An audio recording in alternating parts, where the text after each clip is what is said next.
All right, here we go. Welcome to Track Feedback. It's Saturday, July 9th. I am so excited for today. I'm going to see Ken Kelly and Josh Butler at a live event with a Function One sound system today. Whoa. Okay, we are listening first off to Alex B, new release, Forgotten Valleys on Nomadism Records, which I want to point out before anybody does anything. This is on Beatport. It's a great track, first of all. It comes with a super cool remix from our friend Piv Clit, Growing Out of Minimal. And this is Alex B's first ever official release, which is such an awesome moment to experience for anybody. So this is what happens with us with Track Feedback. We listen to music, we help pull out the best of what is in the track and cut out the rest and then get it released. Somehow, doesn't have to be on Mixotexture Records. If somebody puts up a track, that's a victory for all of us. So first off, thanks to everybody who comes in, hangs out, gives comments, and puts energy into our community. It's amazing what's happening with us. So that is on Beatport at the Nomadism Records label. The producer is Hushed Tones. That's Alex B. And let me make sure my comments are up on the live chatty chat. Can somebody type in the word banana so I know that I'm seeing the most recent comments, because I found my phone doesn't refresh. Show us your muscles. How about I'll show you my sweat glands? Next thing I want to talk about, and we are listening to, that's from QuickTime, okay. It's time to get House Volume 1 ready on Mixotexture Records. So for people in the Track Feedback crew, I know some people watching the replay might not have access to this channel, but in the Mixotexture Record label channel, there is a little thread called House Volume 1. Banana, thank you, I can see that. And here you will find the link to our submissions folder on Google Drive. So drop your pre-masters in there. Take everything off the master channel, no master effects, just the pre-master with some space for us to do the final mastering before we put out the release. I am super excited for this one to come out at the end of August. Next step is to pick the release date and get the tracks ready, figure out what's going on in the compilation, get them mastered, get the artwork, do the promo. And I am so happy with how the promo went last time. Everybody was sharing posts. And then I saw that instantly, like when Alex had his release, everybody was sharing his posts too. So it really means a lot that people are grabbing the graphics, the links, sending them around on Instagram and Facebook and wherever else. That really makes a difference. DJ Waters coming in, Shepherds. I'm still on my, if I happen to have a black screen thermal shutdown with my computer, that might happen. I hope it doesn't. I'm on the older Mac. I got a new one coming and it's going to be up next week, I think. So really sorry if the stream gets cut. I hope that's not going to happen. So I believe we have all of the tracks in from today. So let's close Discord. Okay, there we are with that. That's the link. One more thing before we jump into Track Feedback. If you'd like to become part of the crew and submit your tracks for review, you can join us at patreon.com/Mixotexture. This is the Track Feedback crew, and it's $25 a month. Let me know if you need a discount, if that sounds steep for you based on where you live in your local economy or whatever.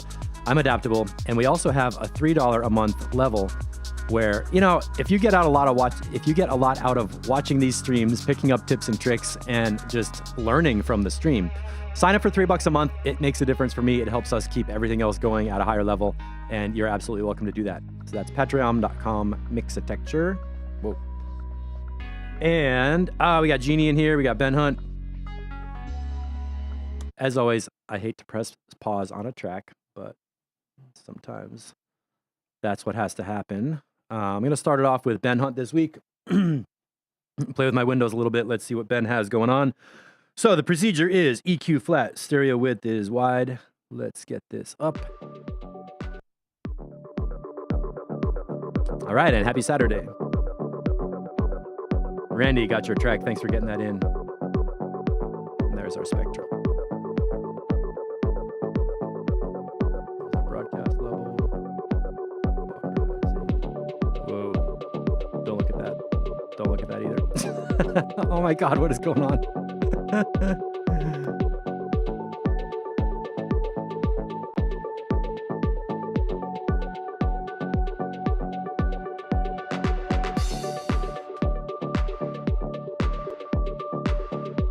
That's a big old 80s snare drum reverb, or clap reverb. Turn up my headphones.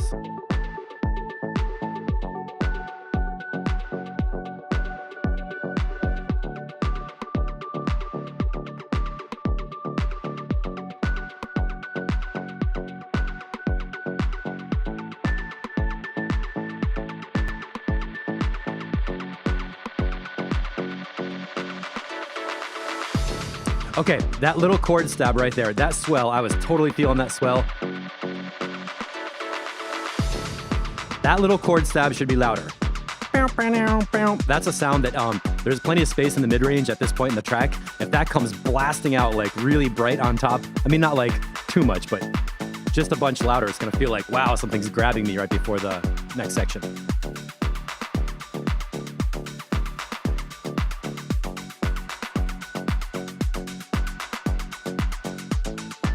The low end is sounding really good, and I really like the placement of the bass line. I think the melody can be louder. Yeah, that synth thing in your melody line. I'm gonna try a little mid-range EQ lift.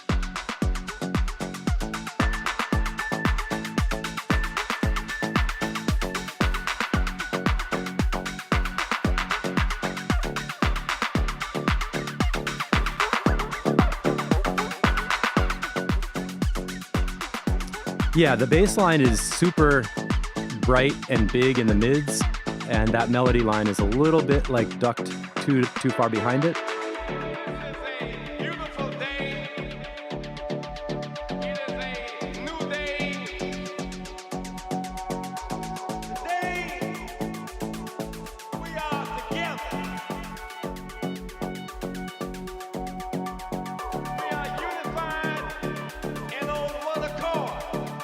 Good vocal.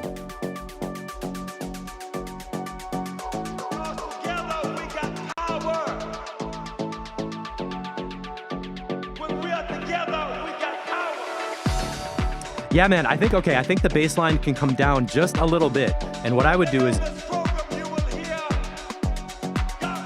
I don't want to interrupt that vocal. That's super cool. What I would do with this one is leave the bass line at the same track volume, go to the upper part of the bass line around 900 or 1000 hertz, do a wide EQ dip to get like the upper part of the bass a little bit quieter, and then push up the synth stab, push up the melody, push up the vocal, so that the whole mid-range, the other instruments in the mid-range are louder and brighter, but you don't turn up the mid-range of the bass line. So when I did an EQ lift with the board, I like the stuff that got louder, but it also made the high end of the bass line louder, and I don't want to do that because the bass line is like, it's perfect by itself, but when you add other elements in the mid-range, suddenly the bass line is a little bit conflicting with like the vocal and stuff.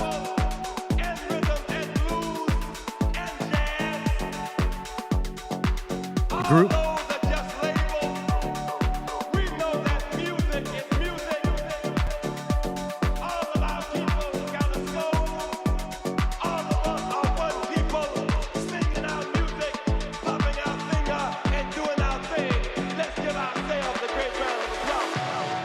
Yeah, that vocal's amazing. I want to hear that nice and loud out front. The groove is awesome. I'm totally like in the beat, feeling it. The vibe is great. Everything is cool about it. A little bit of this just caught my attention.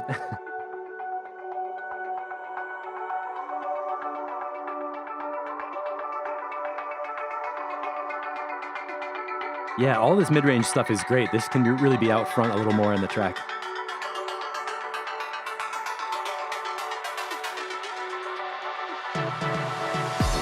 And that tom drum roll thing can be louder. That's really cool. The toms match the rhythm of that synth stab. That rhythm can be a bunch louder and in front. And this track, I mean, version 1, this is going to be done. This is like, the flow is awesome, the instrumentation, the sound design, the choice of the palette, of the sonic palette is great. I really like the vocal message. The melody and the chord, everything about it is like really fitting together nicely. A couple of mix tweaks. Version 3 could be done, totally. I like that crunchy flanger too. Really nice. Effects swell, build up, drop it back to simplicity. And we have a bunch of tracks, so I'm gonna say that's enough feedback for you to make some significant adjustments on here. And it's peaceful too. It's like, is there a nice little reverb on that bass line?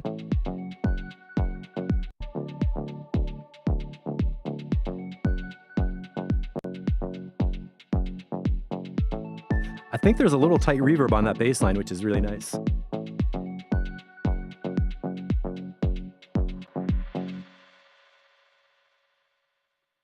Nice ending. That's super cool.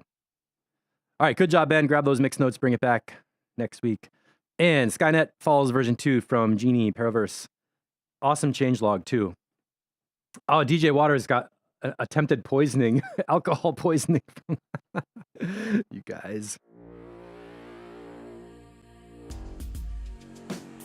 Okay, let me push up this broadcast level here. Oh, good, Ben. Parallel saturation and delay on the bass. Super cool, man. That bass sounded great. That bass line really is really nicely done.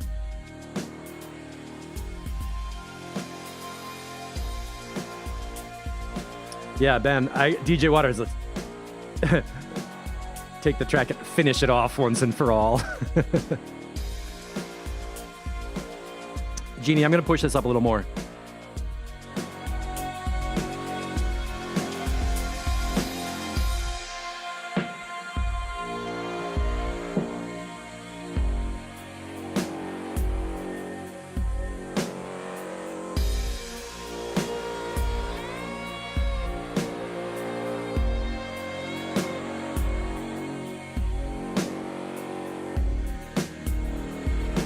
Snare drum feels a little dry. Could we get a little bit of a drum room reverb on the snare? The synths are amazing.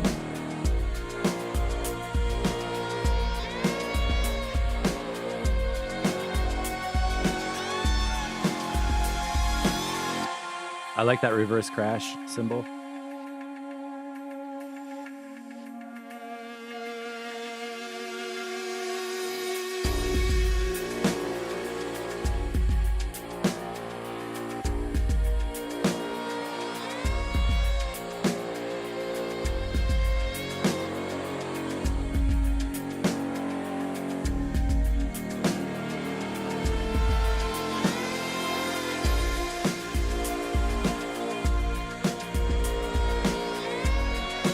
And the kick drum feels like it could be a little louder and a little bit shorter in duration.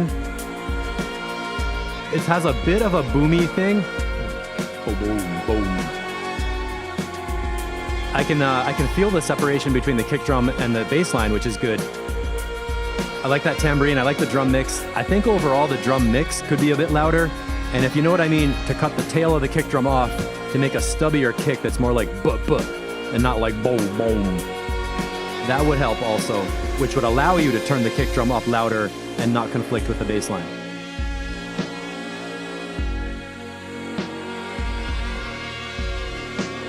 Okay, on the snare, if the reverb is at 20%, yeah, put it up to like 30%, because I can barely tell if the snare reverb is there. The synth and the instrumentation is perfect. Don't touch anything. Like, this is basically done with just a little bit of extra love on the drums. Or if you want to get nerdy about it, what if you take your whole drum mix, put it into a stereo group, and drop the Ableton drum bus plugin on there? That's what I would try to get the whole thing simultaneously louder and more like snappy, and then take the transient control and do it like from like straight up counterclockwise, you know, to like 10 o'clock on the dial. Yeah, to get the drum transients kind of.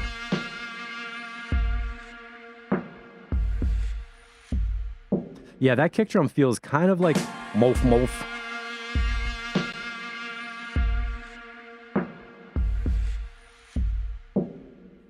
The kick drum energy that's around 200 hertz makes it feel a little bit kind of puffy, you know?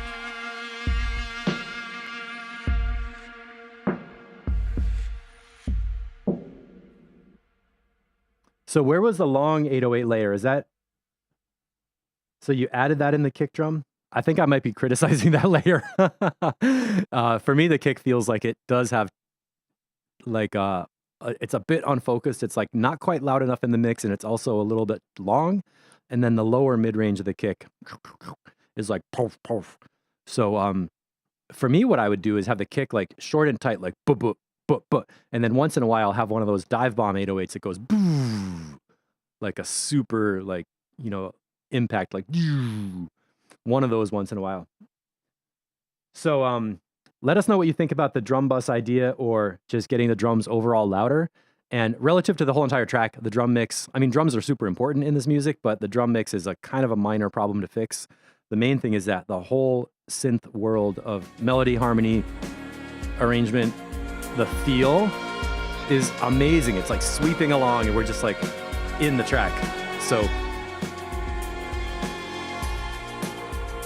that when that tambourine comes in, it really works. So version 2, I think version 3 could be done if you get the drums tweaked up a bit, or maybe do a different drum mix, give us a version 3, and then we can finalize it for version 4.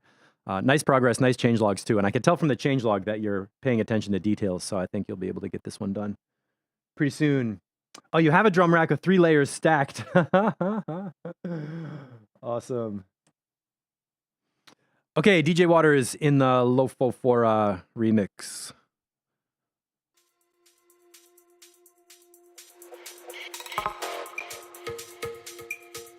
Ian, I apologize for what this might do to the inside of your head today.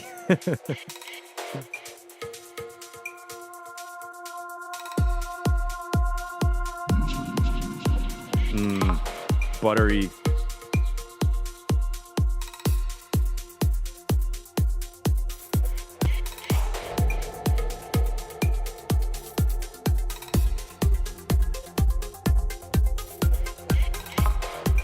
I like how that bass line feels coming in. It's already more noticeable than last time.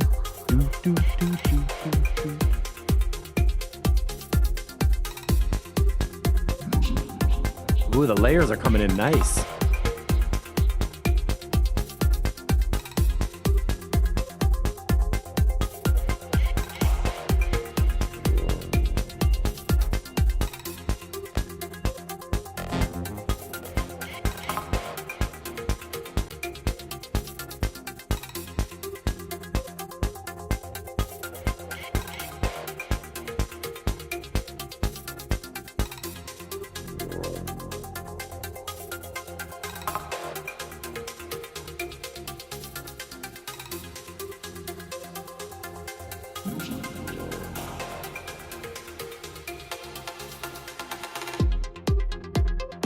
I just realized this whole entire time we could use tempo follow to get the BPM directly from the audio input. Duh!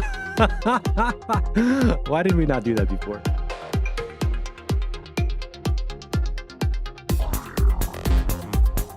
Okay, Ian, gotcha. Lengthen the middle section.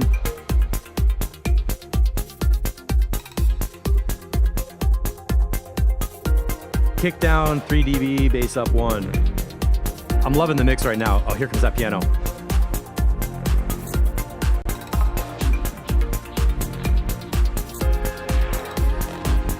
Yes, man. Yes, that stereo. Bow, bow, bow. Wow, this sounds really good. I mean, it felt good already, but now it's like, wow. Big and clean right here.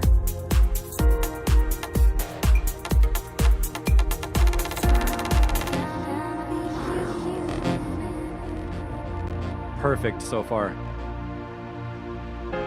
Hey, Pivglit, hello.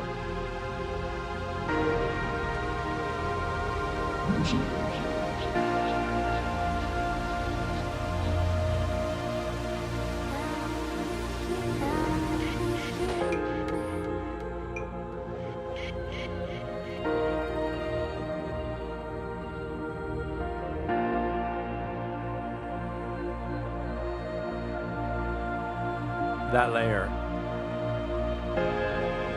Really nice mix with the piano and the vocal.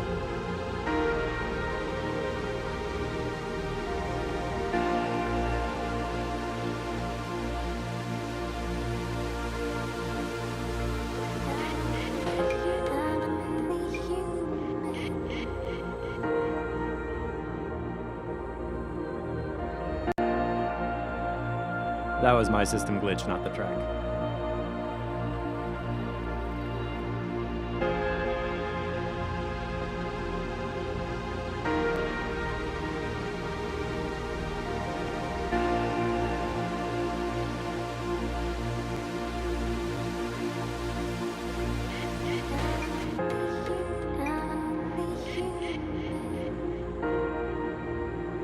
Okay, this break is still good. I'm still in it. A little bit of ear candy there.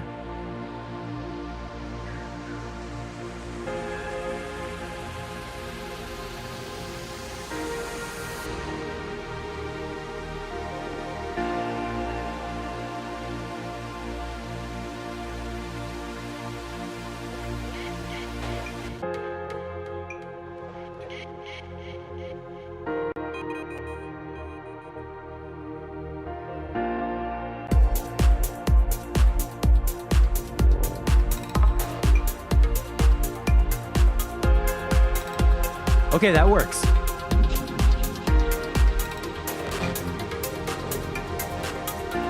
Yes. There we go. 1, 2, 3, 4. And I got 458 is where I feel like the kind of build-up releases finally. I see what you did. That works. You solved that middle build-up challenge in a cool way. So I'm happy with that. Whoa, 44 layers on this to get the effects I want. I assume that's on the kick drum by itself, and then there's other channels. Yeah, man.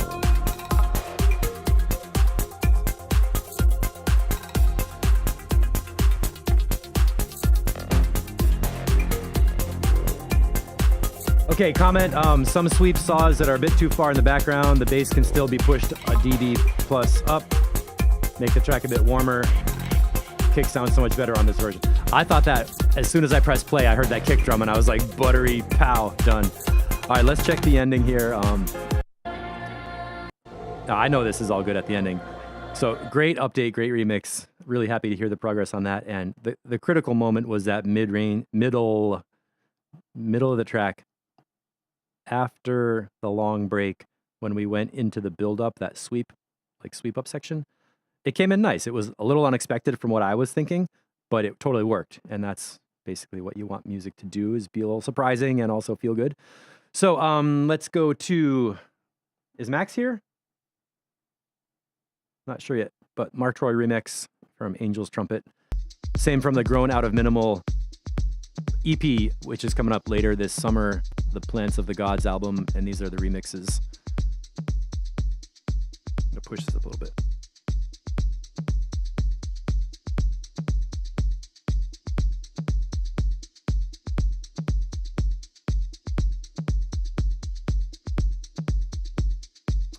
Ooh, Paraverse dancing in the kitchen. That's the other thing music has to do, is kitchen dance parties.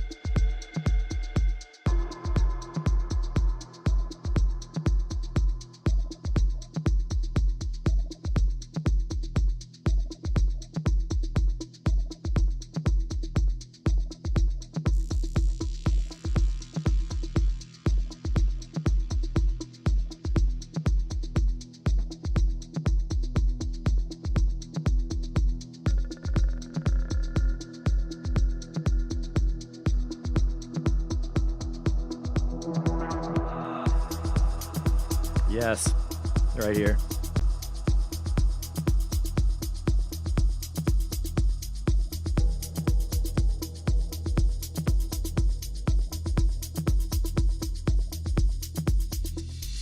I really like how the kick drums are making that cool rhythmic pulse.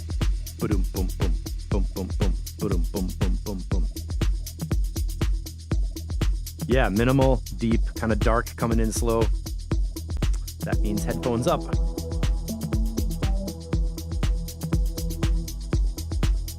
Max, this sounds amazing already.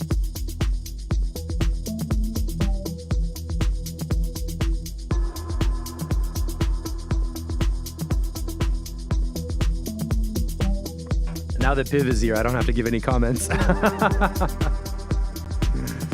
I could just be the cheerleader.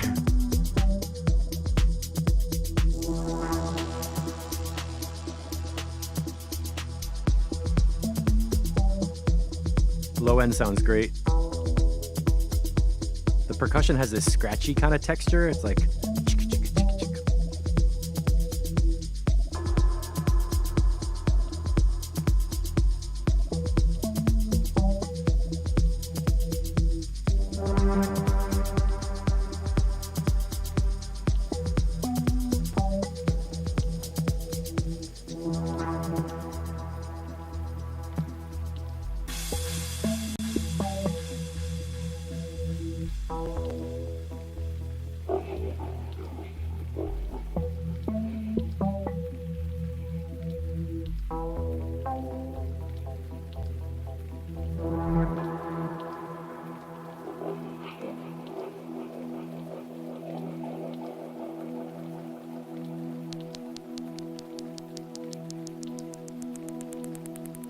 What is that clicky sound?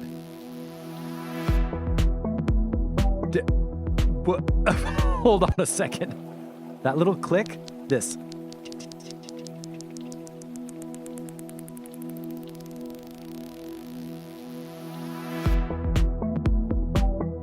That sound was amazing. It got faster, it panned left to right, it sped up and became, I didn't know what it was gonna be. It went and became a little transition sound.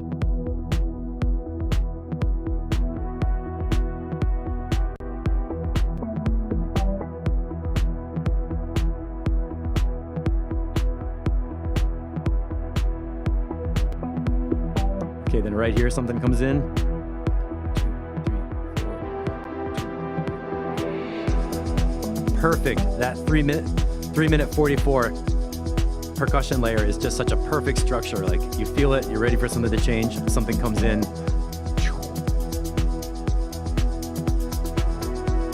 Yeah, my brain was getting unzipped. That's that sound.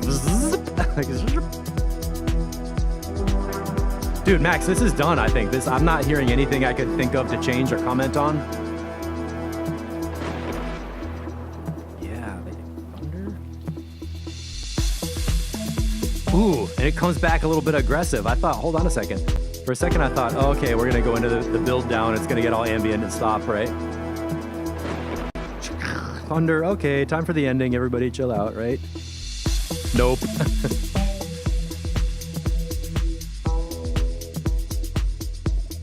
Boom, boom, boom, boom, boom. All those little ghost hits on the kick drum make the track for me. Boom, boom, boom, boom.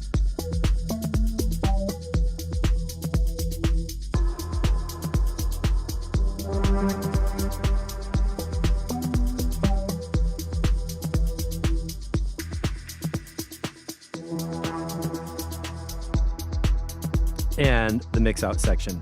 Really like the structure on this track. I don't have a single thing to add on this one, so I think this is ready for mastering. If anybody has any comments about what you hear, let me know. Oh, you know what we could do though? Check mono.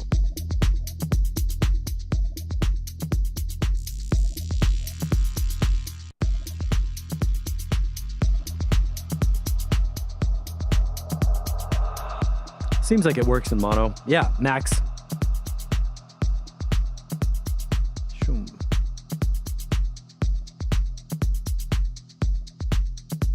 Double remix album.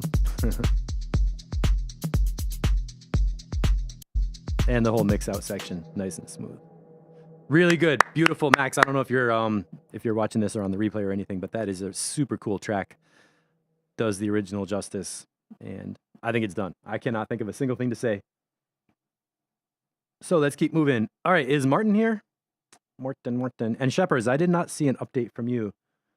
I'm not sure if we have a Shepherds track. So let's go into Mindbender Master Down. I'm guessing this is going to be a lot louder than the last one.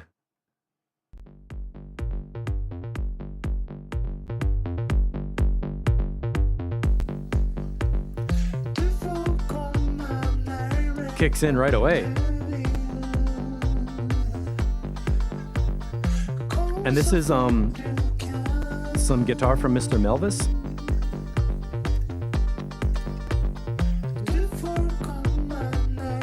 Going mono.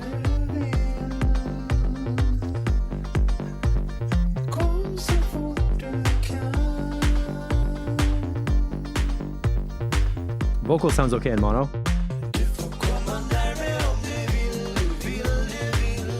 Yeah, man.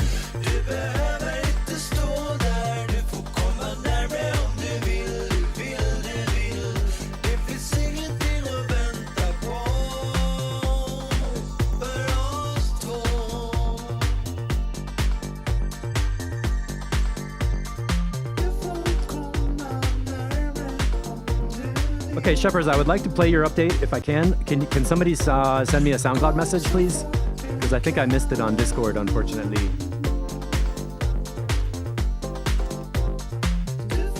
Oh, cool. You were allowed to come closer. That's the translation. Du far como närmare.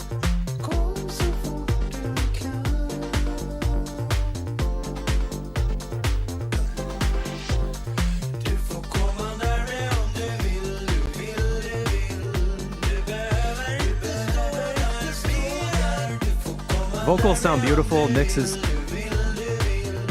feels like a pop, like a Pharrell pop arrangement almost. Vocals are way out front.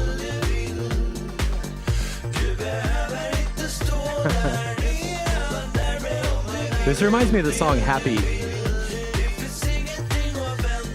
'Cause I'm happy.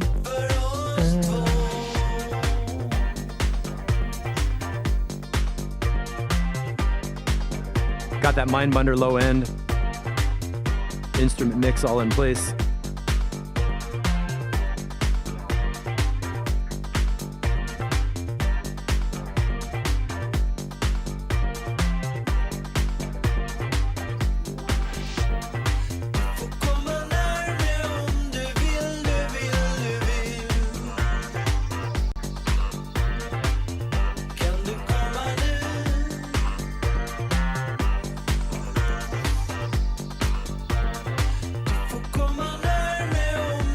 Okay, Shepard's vocals are too up front. Yeah, it makes me feel like a pop arrangement, like really like that the Pharrell song Happy. Like main vocal out front, instruments around it, and the beat underneath holding it together. Like, you could play it in a club, like you could put it on, but it doesn't have that electronic music thing of like on the low end. Yeah, the bass line, right?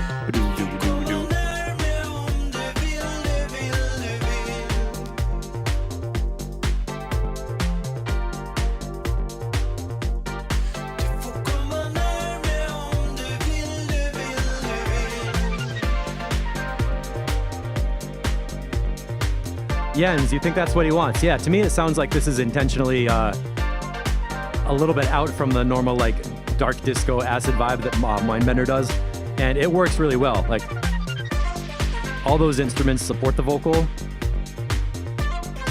It stays interesting in this part. Oh, Ben, like LCD sound system, yeah. It's got that like electronic kind of pop. That's perfect. One more time, I want to hear that little riser.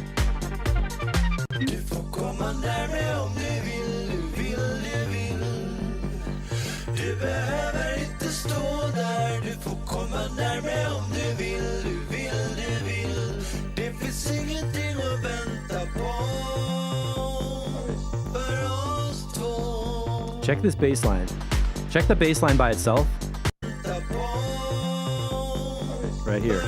Do, do, do, do.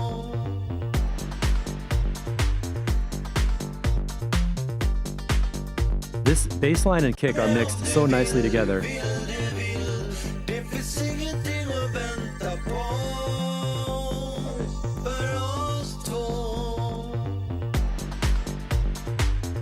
You can see the bass line popping up right above the kick drum, and the low part of the kick on that note G is reinforcing the bass root. Okay? Hold on.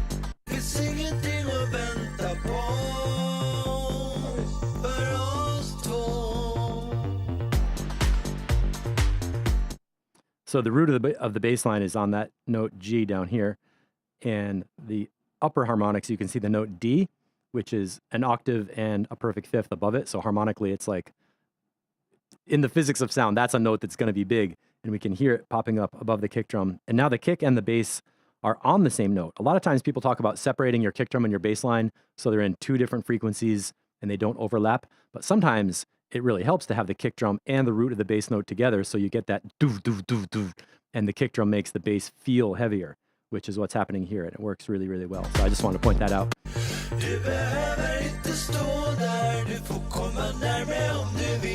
There's that root of the bass, right on the note G. And watch where the kick comes in. Right there, G, and a little bit below. So really nice job on the low end mix, keeping the bass line clear, keeping the kick coming through. DJ Waters, 80s sounds and styles are making a massive comeback. Totally, man. Synthwave, all that kind of thing. So Gabber is coming out. Gabber dancing vids, right? Ah. It does. This guitar sound is totally like Last Night a DJ Saved My Life. It's like a dry Fender Strat with a little chorus on it and then compress it. That's not Not a DJ saved my life. Totally has that sound. It's like roller skating disco kind of shit. So Morton, the good news is the track sounds amazing. The bad news is I don't have any feedback. I cannot find anything wrong with this mix that I would change.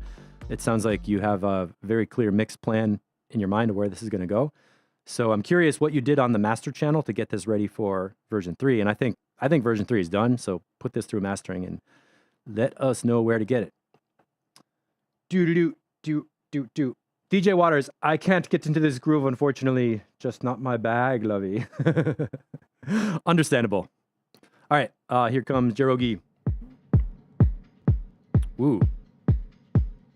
That's a cool reverb. And this is, I think, Bacon Ben in Discord, the name.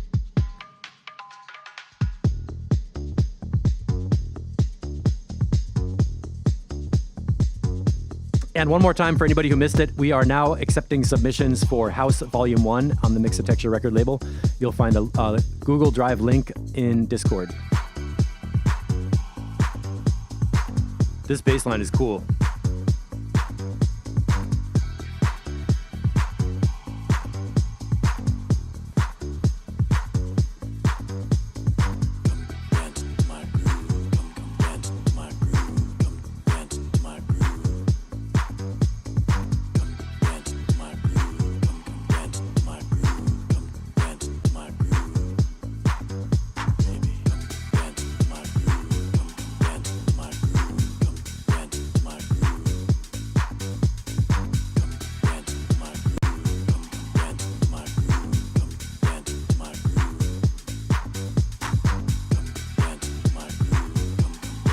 So far, it feels like the upper mid-range and the mids are kind of scooped out and there's space for another instrument to come in. Let's see what else happens in the track. This whole upper area. There we go.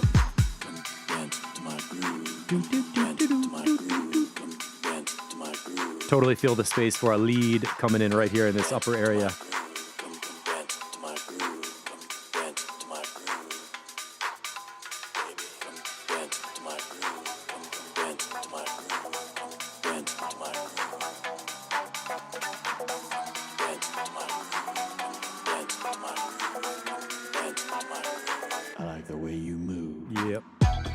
There we go. Hey, Parrish, how you doing? All right, I like the timing on this, waiting for a little while before bringing in the middle instrument. Anybody want that open hi-hat louder? Let me hit the high shelf EQ here.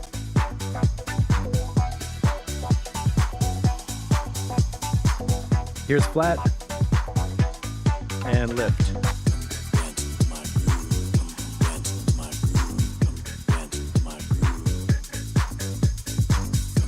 So that could clearly be a mastering thing. That could be partly related to SoundCloud rounding off the top end. I like the bright hi-hats and shakers in this track, so it's okay with me if they get a little bit up.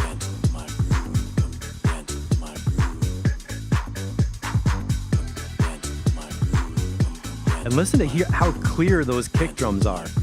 I like the way you move. Each kick drum is like a super individual hit.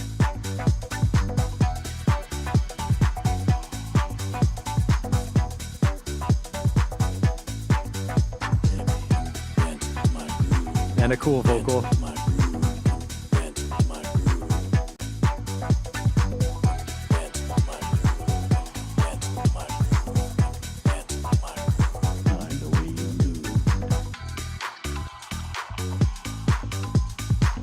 This little pluck melody could be louder. It feels like a thumb piano, like a kalimba.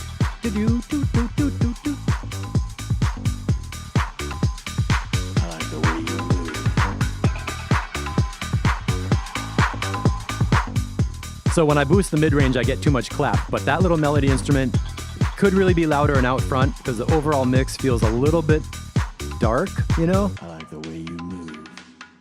Yeah, right there, that little tap too. I like the way you move. That's like a little Cuban steel drum thing. Da-da-da. I like the way you move. Yeah, the little drum fill, the melody line could be louder a bit.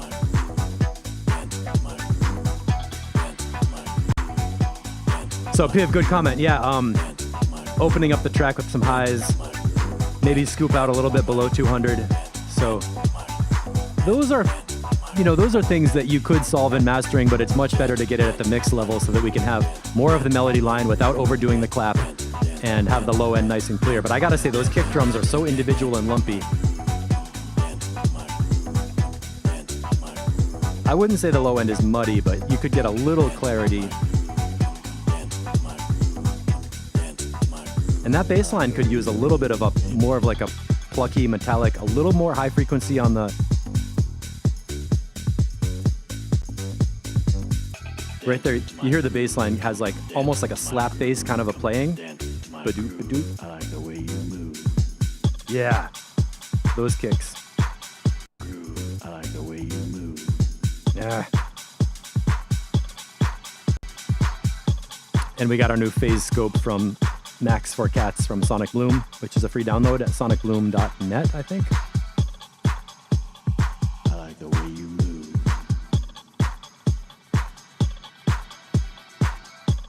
Yes, totally funky bass line. I think the bass line could use a little bit more of like a high... My groove. I like the way you move.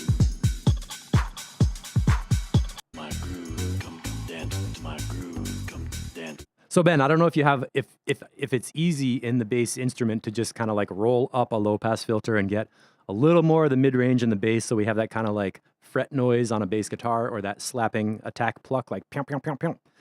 That would brighten up the top of the bass, and then maybe you could take out something like 200, 170, 180, 230, something in the lower part. So the bass is super staccato and bright. That's the first thing I noticed. It was like, wow, this bass is quick. It's jumping out at you.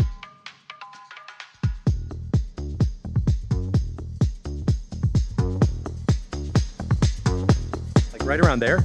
Junk, junk.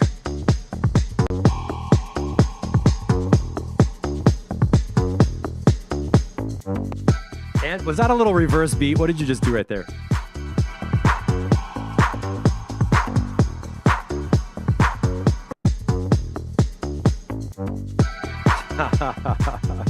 Tricky bunny. Great track. Definitely I would love to have that on the compilation. Do a little version 2 on there, a couple of mid-range tweaks, blah, blah, blah. I told you already the notes. Hope that makes sense. And the melody instrument, yeah. And that'll be cool. That the form, structure, everything is cool. The meaning, the vocal, all good. Okay, Shepherds, thank you. So let me just refresh this and see if I can grab the Shepherds link. Thanks everybody for hanging out with me on Saturday, 12:45. What the hell is going on around here? Shepherds, Monkey Mind version 2. Hello. Perfect. Come here. Pew. And I think possibly, right, increase the noise. I think I want to put Shepherds over here with TJ Waters. So we'll just wait a second to get to that so we can be in the right vibe. And you know what? I really think it does help during track feedback to go through the genres like the house, techno, downtempo, and do our critical listening with tracks that are similar. So it's almost like we're using tracks in the group as reference mixes for each other. And I feel that definitely. Like Matt Schultz, I can't do like Shepherds, Matt Schultz, and then go to Donats. I'm like, whoa, like way too many shifts. I like this kind of thing of staying within genres and yeah, I guess using each other as reference mixes. Is that what we're doing? What do you guys think? Okay, Tim Law's Temple 01 Cyber V3. That's a nice kick drum too. It's on the line of distorted.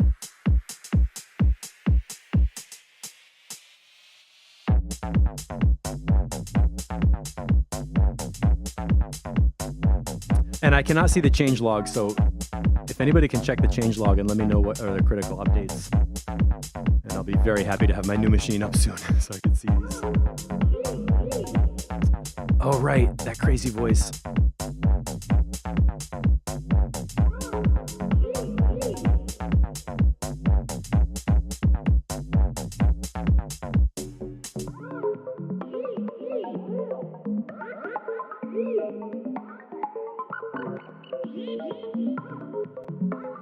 Good, this part sounds better.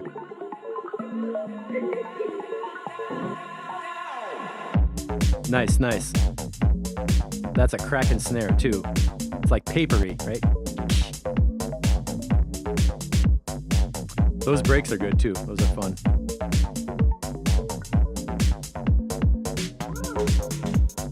I like the reverb plucky sound. It's kind of wet and a little metallic in the background. Oh, thank you, Shepherds. All right, notch EQ on the vocal kind of sound, right? Get that a little bit lower. Removed a couple of the beat breaks so it wasn't too overdone. Yep, okay, drum percussion, reverb sounds good. Shepherds, thank you, perfect, that really helps. So Tim, yeah, this is sounding good. All those updates I can notice, especially this part with the vocal sound we were talking about. Not that vocal. That one.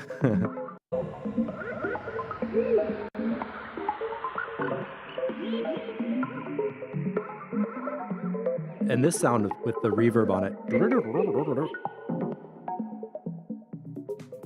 Very electronic-y, unique, sounds good. I like it.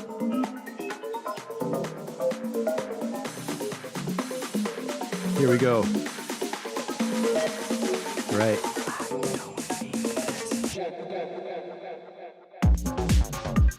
Yeah, man. And here it's kind of nice and bubbly and getting a little bit techy, right? It's like a house groove, but weird and electronic.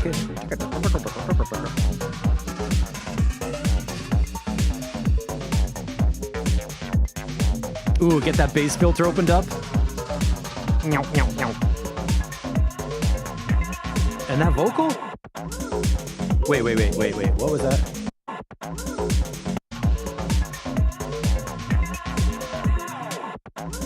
Okay, that little tiny thing in the gap where it goes, check. That little tiny glitch, can that be louder? The little tiny thing, right there at 304. It sounds like a sound is cut or something. It was really cool. I would like that to be like a little bit of a louder glitch, that too. At 310, make it like a laser beam, like brighter, louder, somehow bigger, more of it. Okay, Pivclit, to my taste, the kick sounds too much distorted. Brain can't figure out if it's a mistake. That was my first impression, that the kick is on the line of distortion. And there is something that, at the beginning, the kick and bass by themselves, right here, it does feel like there's a weird crunch that I don't quite get. But then later, when all the other stuff comes in and it gets that blippy electronic kind of... Around here, I don't notice that the kick and bass line were doing that, so...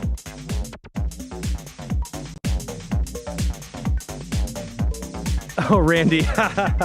Randyland is a Pittsburgh museum where a guy just painted his house and garden with stripes.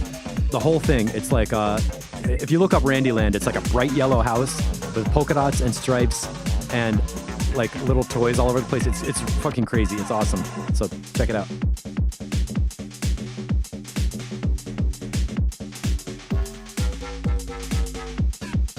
Here we go into the bassline house. Okay, so maybe the kick drum and bass line are a little too distorted. That could be.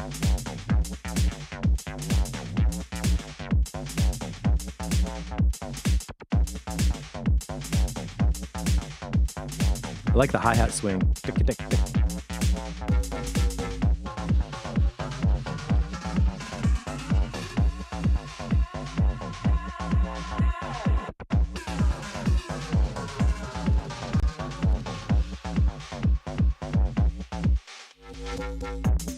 Good sounds, yeah. What I would go for in this one is to, if I was going to change the lows, I would try to clean up the bass line and have that not be distorted and let the kick stay the same as my first, like, experiment. Because something about the bass line distortion really caught my ear. The kick drum by itself, I like that. I got no problem with that kick. But when the bass line comes in, it's got like... So for me personally, it's the bass line that's adding distortion that sounds weird.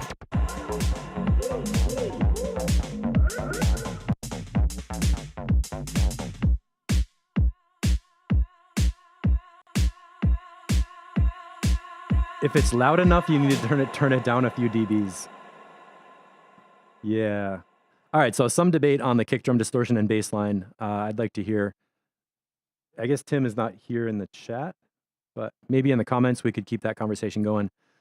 And all right, good. We got enough time.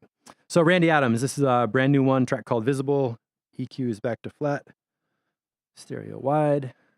Press play. Stop talking. I like this tempo follower, right? We should have done that like 100 years ago. This track is not 93 or 175. Yeah, 130.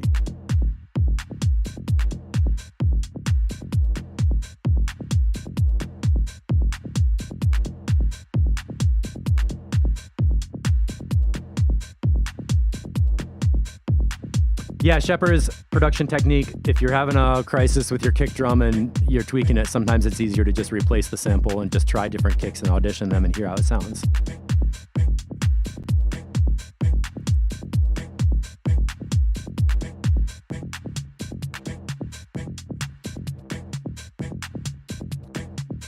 This is a great track to play after Tim. Here we can hear a bass line doing the similar kind of thing of a low bass with a bit of a growl. One more time. This kick drum is nice, like deep and low, kind of round. And the bass has like a chunk to it. But when they combine, they fit together and they don't add any like low mid distortion.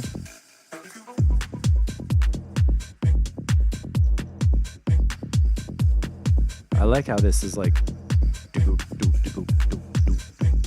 the overall pulse and groove is really cool.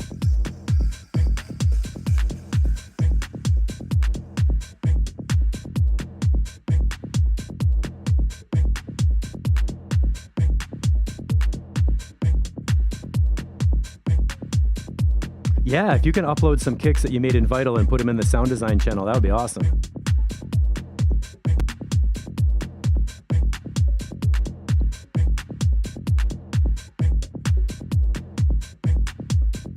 What is that fast layer in the background? It sounds like a bubbly kind of synth.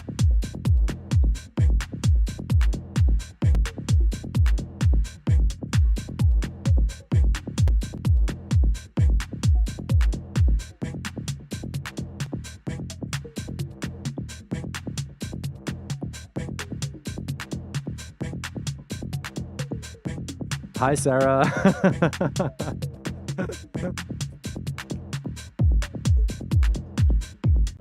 Okay, that little blippy fast layer, Randy, can that be louder?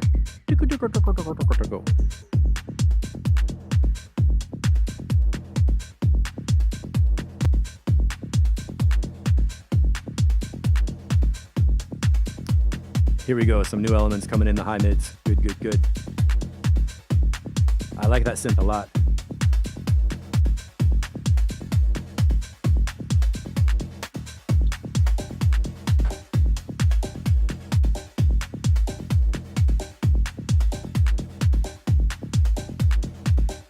Yeah, this bright layer.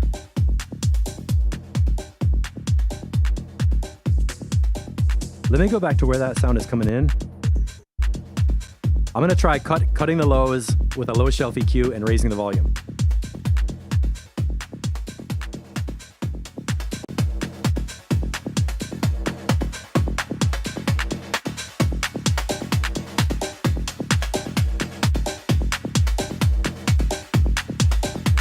I'm kind of feeling the track like this, really sparkly high. All that little bouncy kind of ping synth is great. And the low end doesn't need to be so huge in the mix. Right now with my EQ, the clap is a little louder than it should be. So I'll take that back. We still have the low shelf cut right here. So overall, Randy, I think your low end, and this happens a lot with your mixes where the kick drum on the low end is like this beautiful big pulsing thing, but compared to the rest of the instruments, the low end is just too big. So we're basically just bringing the low end down a little bit, raising the rest of the mids and highs, and getting the track to feel more. You can like hear the brightness in the middle instruments and still have the low end, because I don't want less low end. I just want to hear the middle stuff.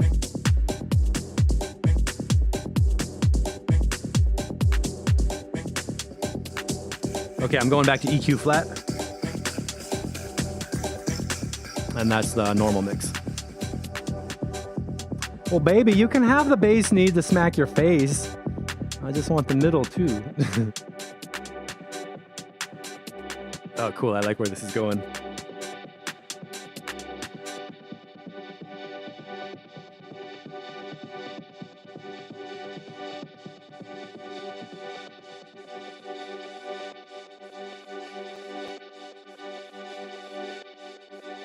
Yes.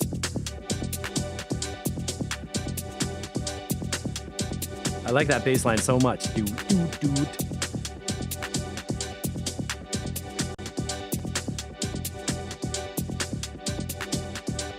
Yeah, it's a hybrid of like techno and house.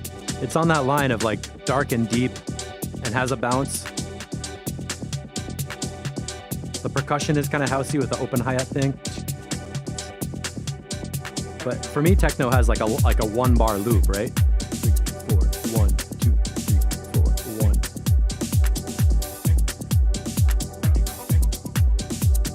1. Randy, this is great. That pad, whoa, the atmosphere that came in took us totally into like part 2 of the track. Really good. Sometimes we hear tracks where there's too many ideas and too many layers and you're like, oh, where's it going? But this track is nice and simple. It develops over time. And right here in the middle of the track, a totally new sound came in and took us to like this other space that I really like.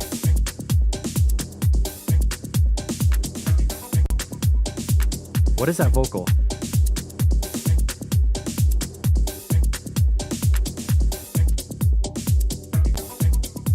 .542. Can that vocal be a little bit louder, that sample?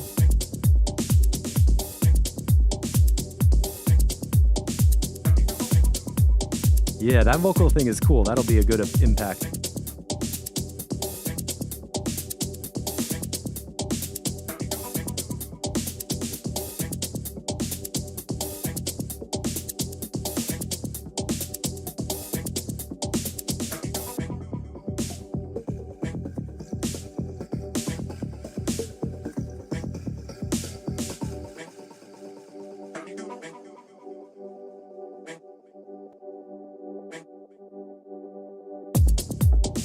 I would put this in deep house. It's a deep house with like a techie feel. This pad synth and that vocal thing, this little build up right here is so good. It's like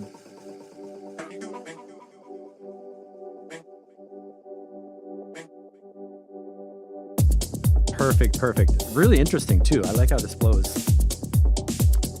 Okay, so overall opinion, I'm gonna say the low end is bigger than it needs to be because the mids and highs could be brighter and fuller. So maybe take the kick and bass down a little bit, do another mix, or leave that up for your mastering and use some reference mixes and whatever. The structure is feeling good. The breaks, the builds.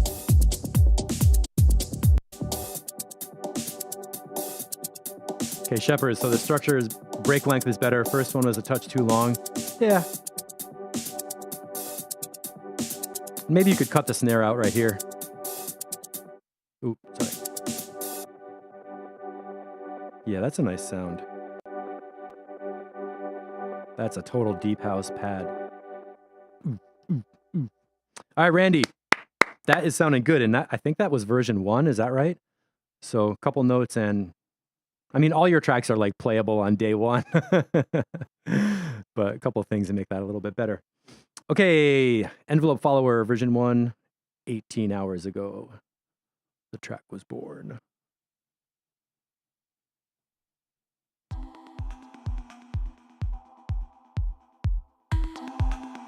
Yeah, definitely solid track, Randy. Nice job.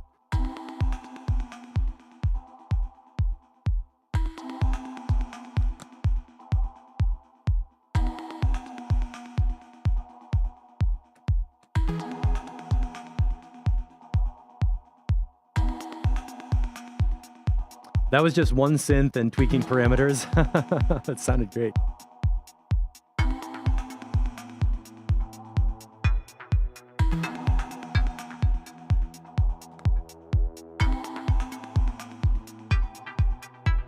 Paraverse. The genres are chill or dance. Yeah, that's the choice. Those are the two rooms at the party. There's the chill out room and the dance room.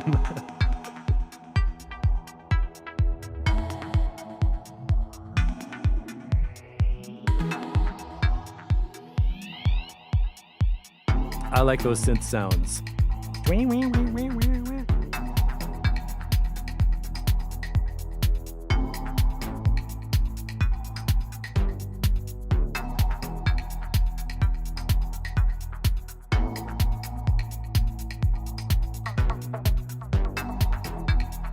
Jens, this sounds good so far. It's building up. I'm in the groove. The bass line came in right in the right key. Like, I didn't think about the key or whatever, but when the bass line came in, suddenly the melody fit together perfectly and just really fit.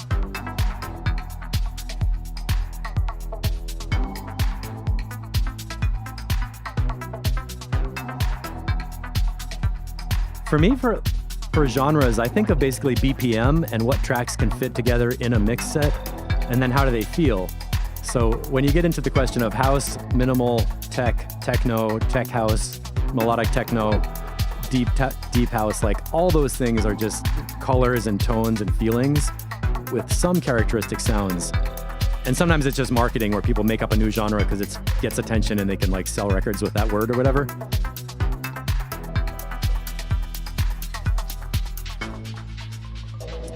And we're into the break. This track sounds amazing. I didn't have any notes yet. It sounds like it just all works.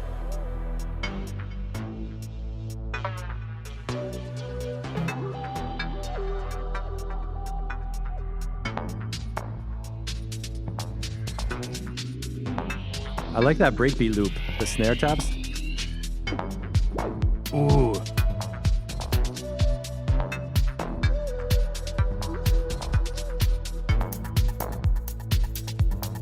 I like the percussion a lot in this track.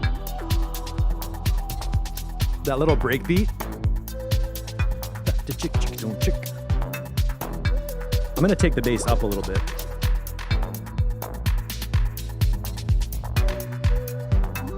Little low shelf lift.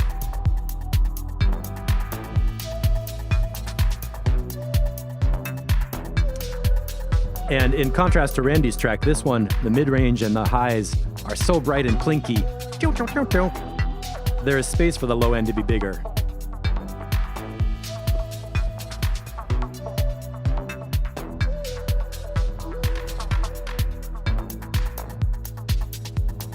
DJ Waters, yeah, that's the adrenaline example of music. Like, is it jacking you up or is it like, okay, sit down?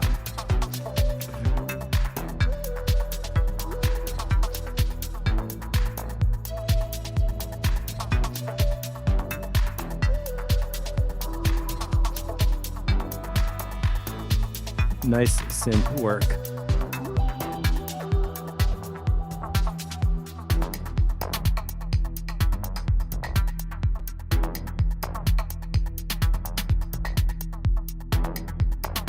Are these hardware synth sounds? That one? Yeah, what was that? At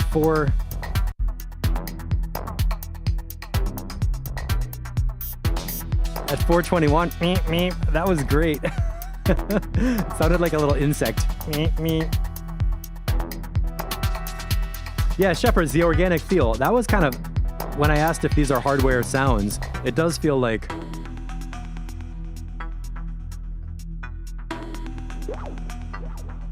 like a little bit out of control sounds.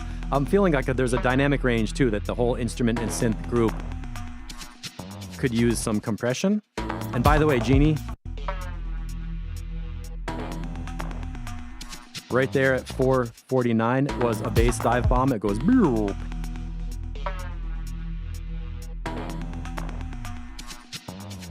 That we were talking about for having like a dive bomb 808 once in a while.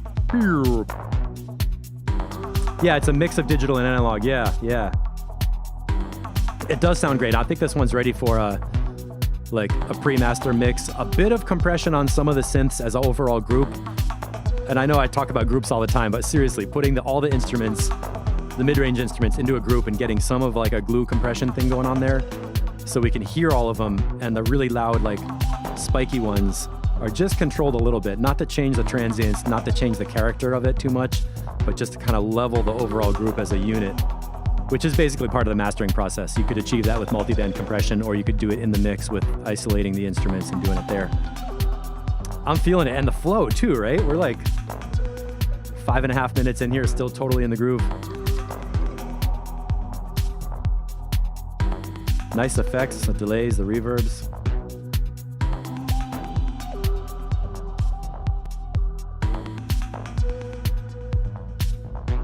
Ben Hunt, that synth stab right there.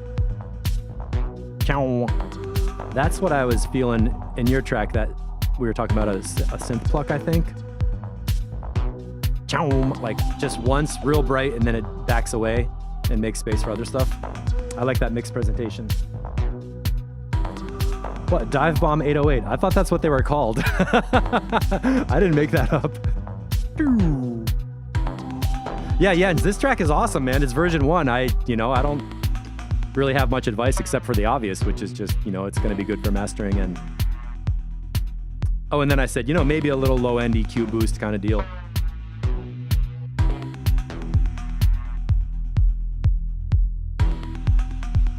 And ultimately, if I was playing this record as a DJ, you know what I do? Take the low EQ, put it up, problem solved. Nice.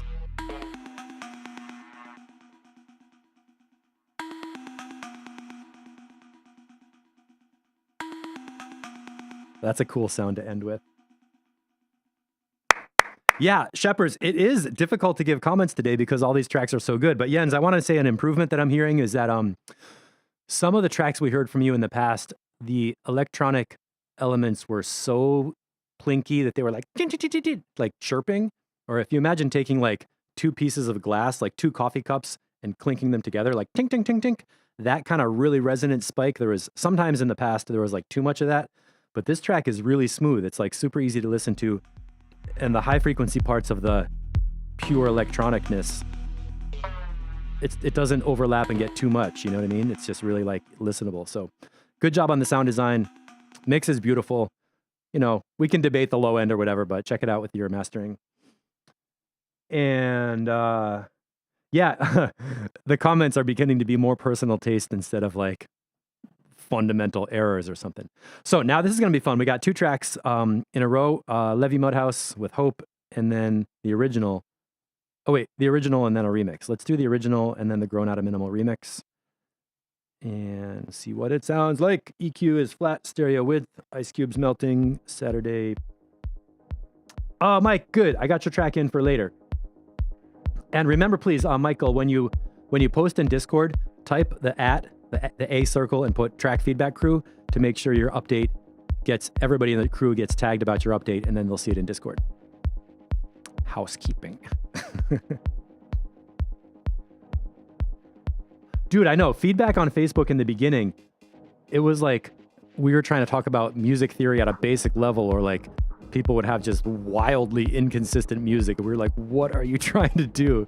And now it's like all the tracks we're reviewing sound like playable records that you would hear in a record store that just need one thing to get fixed to become like the record you buy. You know what I mean? I used to hate that too. When I would go and audition a record, you're dropping the needle, and everything is perfect except for that one stupid sound that just kills it and makes it like you can't play the track. I hated that. Sometimes you would even buy the record, and then you find out 3 minutes in, you're like, fuck, I can't play this record. So anyway, Levy, pushing this up.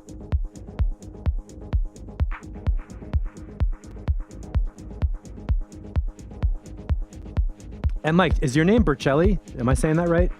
I'm guessing it's like the Bercelli. Tight Slack House, Levy Mudhouse coming in 128 BPM, right? That little soft pluck, that one I think can be louder. Right here.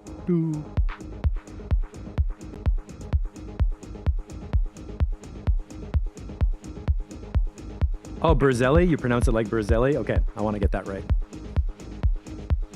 Berzelli. Oh, Hungarian, interesting.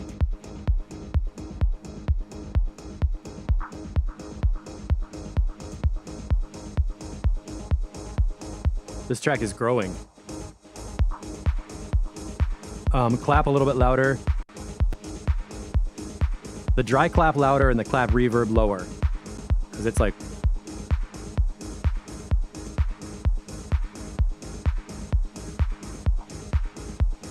Yeah, that clap feels too far away. It's like too much reverb, not enough dry clap.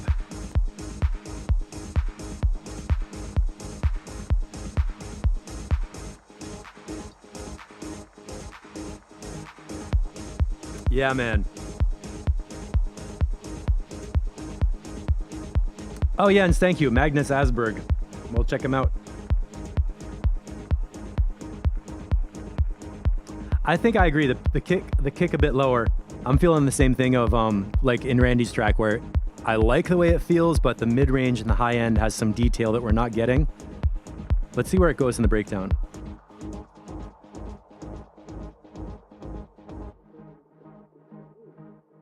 Yeah, like this sound should be louder overall.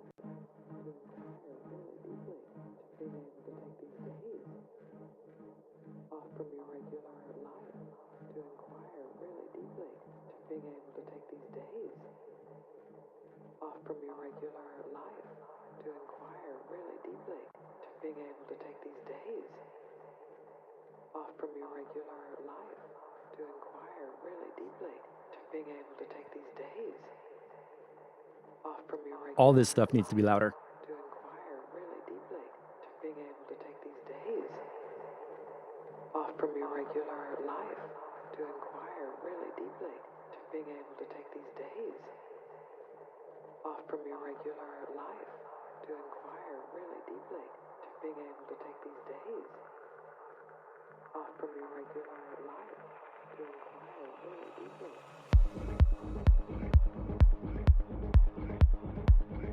Yeah, that vocal is super cool, and the kick is bigger than the vocal middle stuff.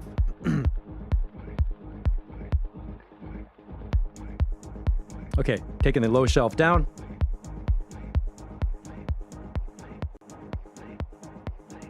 That's like minus 15. Now we're going to raise the level.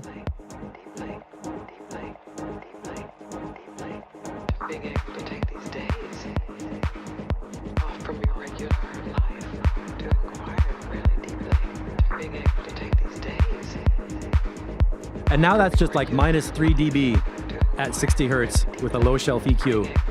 Raise the volume. And a little lift on the high shelf, like plus 2 dB at 12K. And the track just feels like...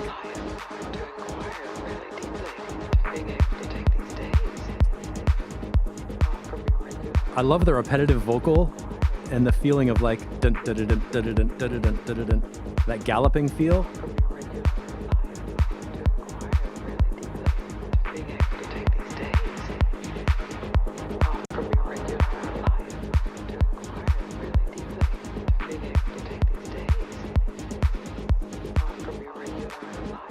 Okay, minus 4-ish.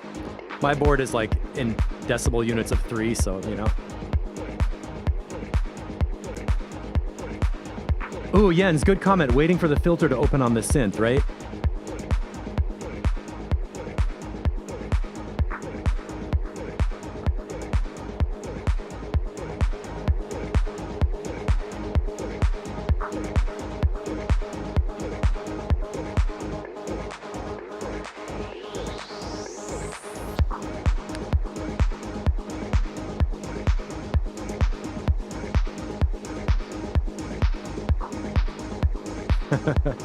Shepard is looking at the SoundCloud waveform is sabotage. I know, it does kind of trick you into what to expect, but it's helpful for me. I like having the time counter and being able to just locate regions like, you know, beginning, middle, end.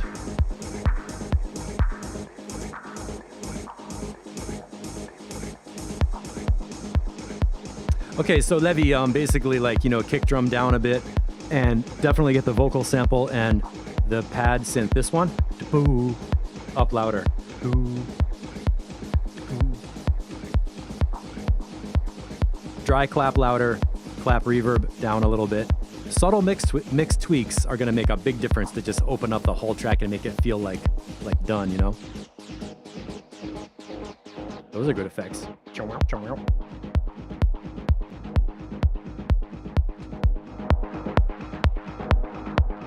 That synth.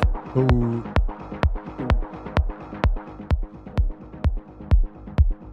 And there's back to EQ flat. And you can feel the mix kind of disappears into the kick drum, the way the EQ is now.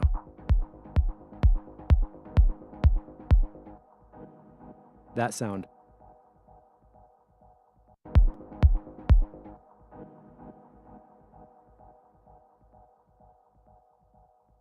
$740. More and more I'm finding out the mid-range from 500 to 1,000 is so important to work with, because on some sounds it's garbage. Like a kick drum at 600 hertz, you don't want to boost that.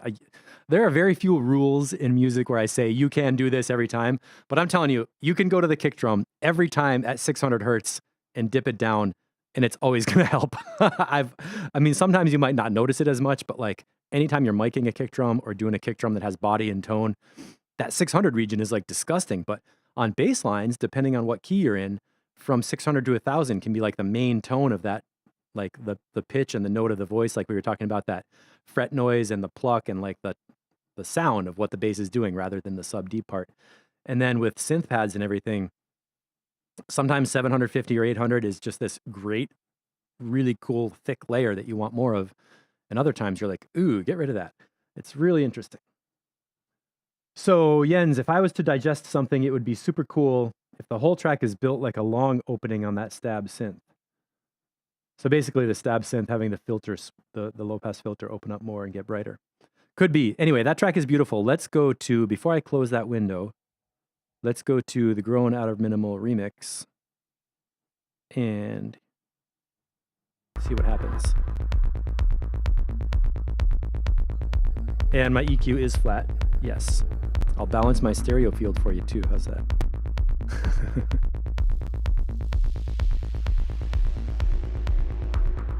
Now, phase scope, no waveform. Mute Steve.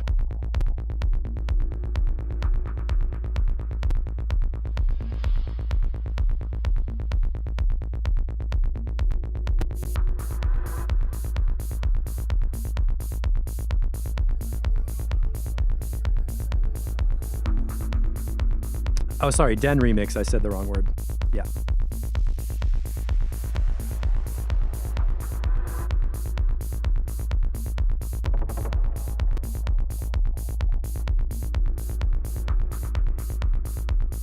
I'm going to push up the broadcast level just a little bit.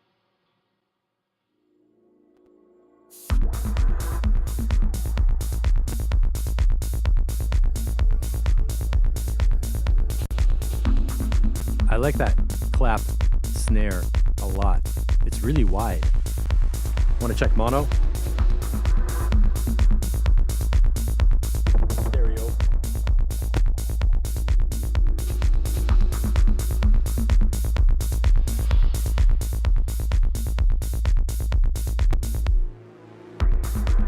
Okay, there's mono.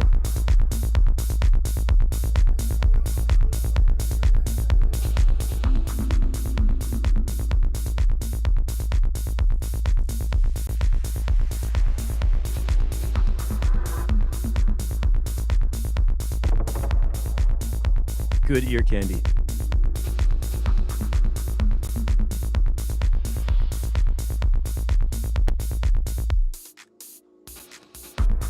The pulse is like A+ on this. It has that like 1, 2, like 1, 2, 2.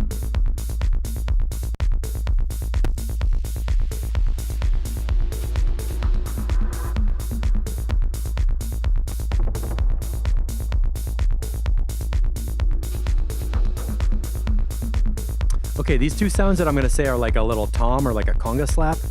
I would like louder. Doop. That one. Doop. Doop. Doop, doop, doop. Do you know which ones I mean? Doop. Doop, doop. almost like a conga slap.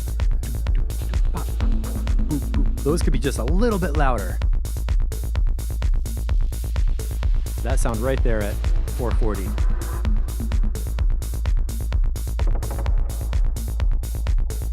Oh, the track is in A, and there's a note at A440. Okay.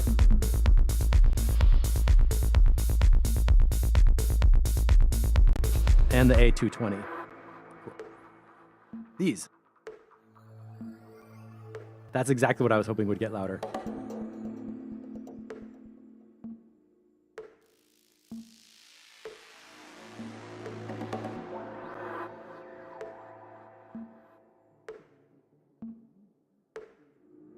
Is that vocal coming in?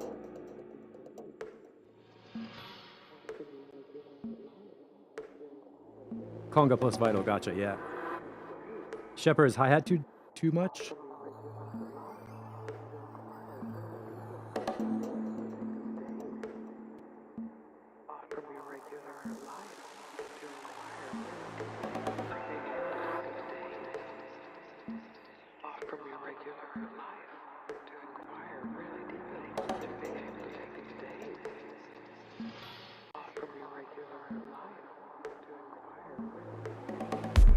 I think the vocal needs to be louder. That was, I like the ramp of how it came in, but that whole ramp I think needs to be louder. And right here, I like the open hi-hat. I don't think it's... You really think, you guys think the open hi-hat is too much? Here's some high shelf.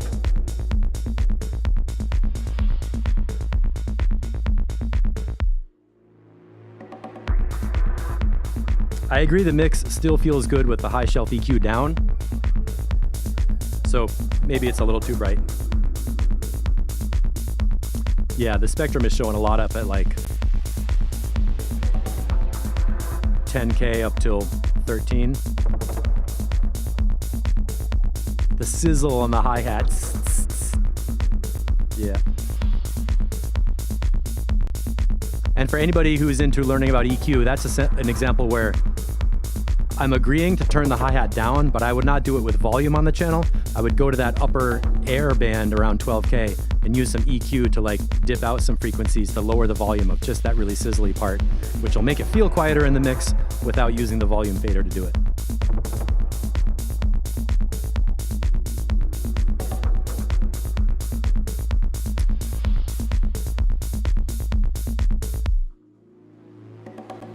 Nice build, nice build.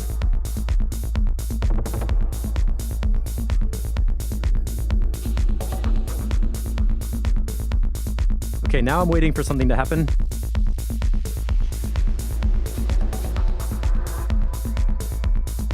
That high-pitched synth, wow, maybe a little louder.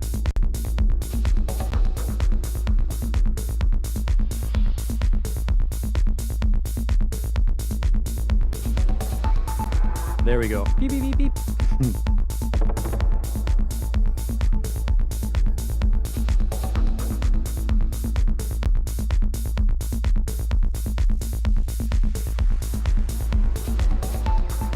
Yeah, I like those beeps.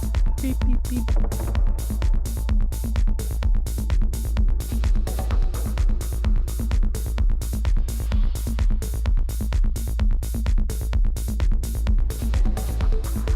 Yeah, these are totally minor opinion mix notes. I think that the track is playable right now, and basically the song structure is done. The little mini gaps, swell, drop the beat back in. The form of it is awesome. That synth, I love that. It's like a shadow coming over and then moving away.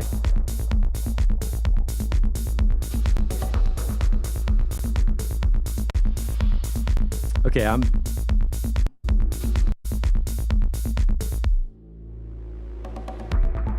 Great, great, great. Very simple too, just the groove is like grinding along.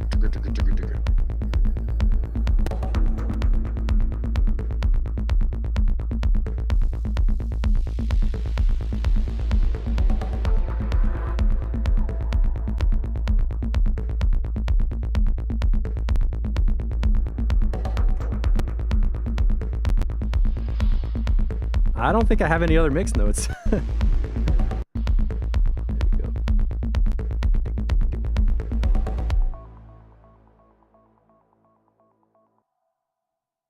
that little sound got cut off. That little, the decay on that tail. Or the tail on that delay. Yeah, let that run fully out. So, yeah, a sawtooth waveform plus a filter sweep is always a good idea. Put a little reverb on it and you can't lose. Cool, that's a good remix. And just to refresh, where did that come from? Whoa. That was my lunch. DirecTV Stream. That was an interesting way to have the ad come in. Blah, blah, blah. Okay, while SoundCloud is perverting your mind with ads, don't forget, courses.mixatexture.com is where you can check out some hands-on lessons that are really, really fun because you get to learn by doing activities inside Live. I've been rebuilding my EQ and filter course to take the presets and put them into projects where you can actually EQ the tracks one by one with different EQ channels or different EQ on the channels for kick drum, bass line, snare drum, hi-hats, beats, vocals, synths, all that kind of thing. And I'm adding hands-on projects to get you started. Essential concepts are like where you learn the frequency sweep technique, the basics of cut before you boost and what that means with parametric EQ and things, and EQ and filter types where we just go through a high pass filter, low pass, notch, band pass, shelf EQs. And then we go in here and start applying them, like how to EQ vocals, how to EQ your sub bass. And we actually put EQs on tracks and work with them. So this is going to be available at the later on in the month, hands-on projects, and then the video replays and things like that. Really a lot of fun. You get to do a course evaluation. Okay, thank you, phone. Beep, beep, beep. Everything's freaking out at the same moment. And that's at courses.mixatexture.com. Just wanted to blip in there while we're getting ads.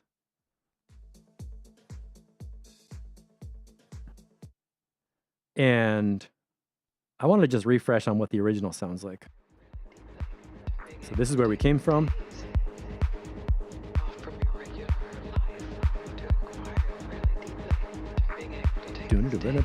And that groove is like, and then the remix. So the remix is kind of darker, faster, a little bit harder, and like, and the main thing, honestly, is this build-up section. Let that vocal speak. Let that really get louder and come through. Like, the level I want to hear the vocal is almost like up here. The conga slap is too loud relative to the vocal thing. That's that sawtooth thing I love.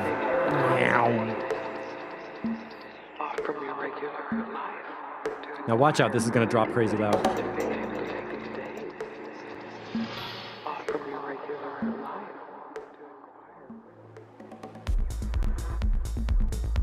So overall, that vocal is such a cool message and a tone and a sound and everything. I love everything about it. I just want more of it up louder inside of my head where I live. Oh, just started. Speaking of your mind.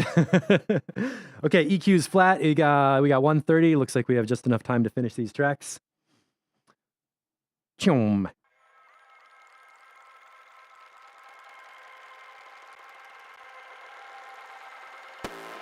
Yes, bring it.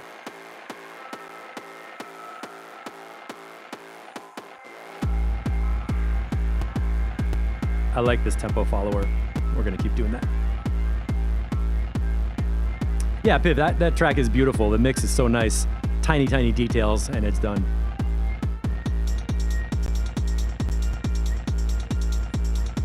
Okay, and Shepherds, can you please drop the changelog in on the chat? I'd like to see your notes on what you changed. I'm pushing up the broadcast level right here.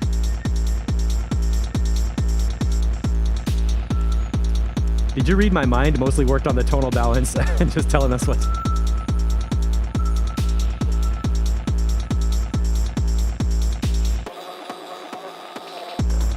Yeah. I like that clap reverb.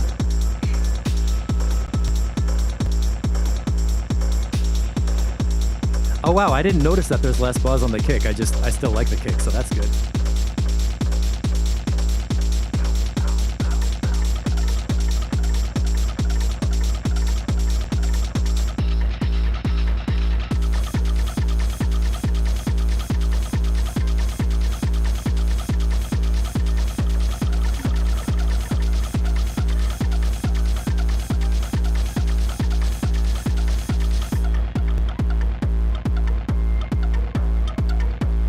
like this sound coming in.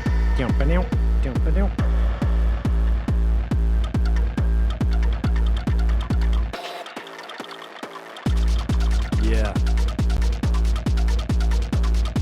I like that groove.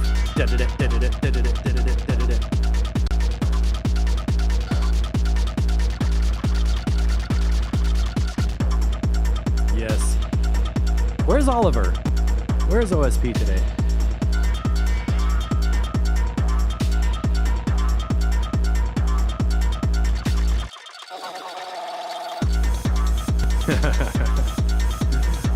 Was this the pug again? Who is that?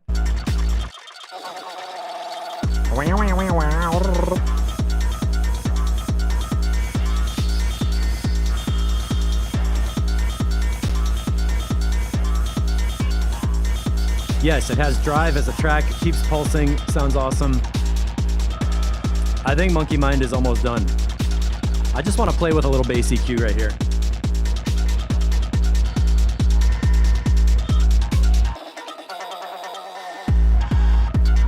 Flat. Boost. Flat. I think the low end could get a little bit of a boost in mastering to really be like boom, boom. But whatever. Oh, you're abusing Isotope's vocal synth. Okay. Here we go.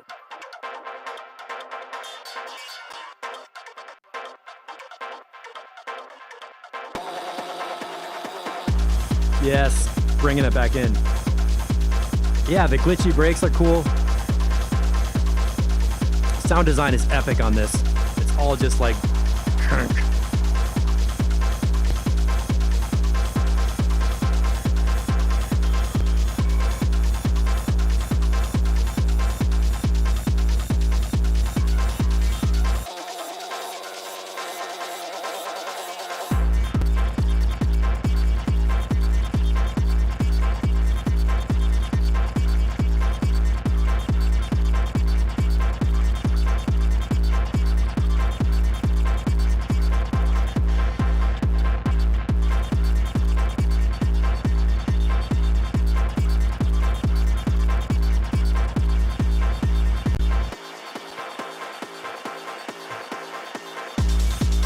Yes.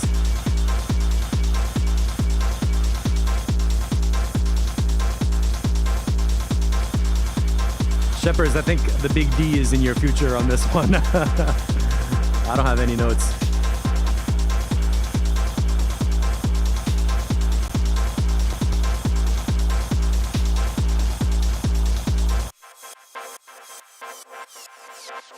Boom. Nice. Percussion sounds amazing. It's crisp and bright and balanced. That one once in a while hit is nice.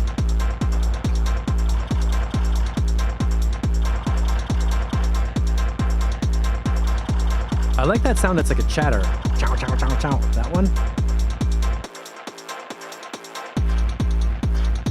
And taking it out to the ending. 545, nice length. And Shepard's music always has these sonic layers that kind of fade in and out. And then there's hard stops in the kick drum percussion that make a really nice blend where the track is like a wave moving through and there's like chop, chop.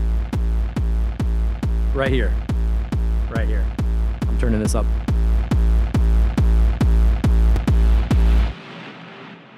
The very ending could be my favorite part. Just this is enough.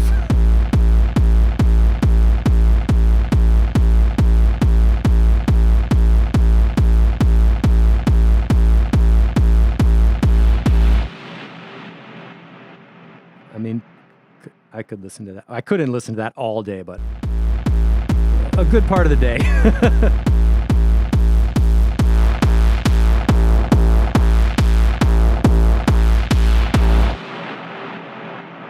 That's what I would do with that in a DJ set.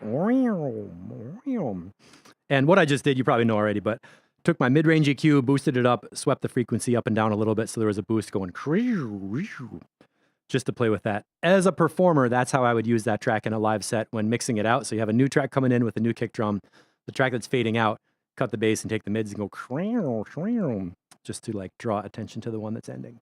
Sheppers, freaking awesome, man. I don't have any comments. Maybe a little bit of a low end boost in the mastering phase to get the kick drum even heavier. But again, you got to use reference mixes, make sure it sounds good with the rest of the tracks in the group and don't overdo it. Really nice work. I love the sound design and the layering and the gaps where there's a little gap, the kick drum drops out, there's some weird sound, and then poof, it comes right back in. Freaking slamming. Okay, now we're going to have some ambient meditation music. So everybody take your shoes off. I really do that sometimes too. I'm not making fun of meditation. I'm just being sarcastic because this is not meditation music. Oh shit. Sorry. Okay, now the EQ is flat. Whoa, whoa, whoa. What? I'm starting this over. Okay, EQ flat. I like that clackety. Great, great, great. Beautiful kick drum. Perfect. Oh my God.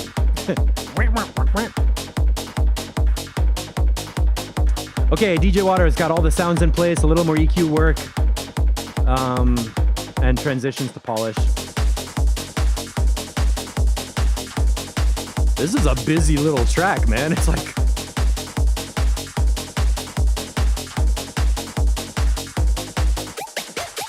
Yeah. Oh, Mike Brazzelli gotta go. I'll put you up next, okay?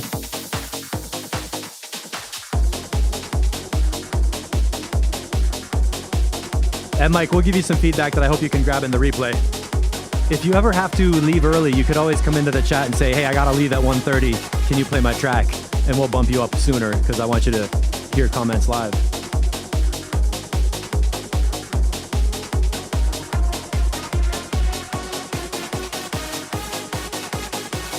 I like that big trance lead. That's like epic.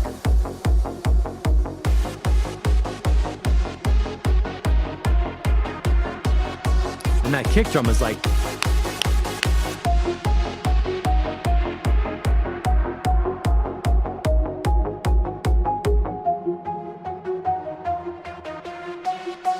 Okay, that sound could use some compression.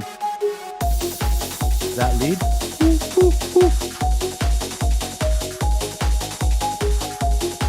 Some of those peaks are a bit too resonant at that 800 area. I love the melody though. I like the way it feels and leads the track on that bouncing.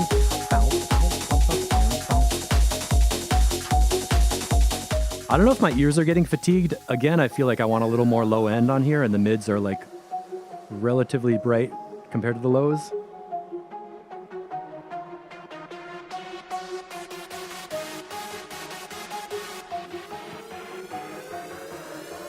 Oh, hard style, not trance lead. Okay, my mistake.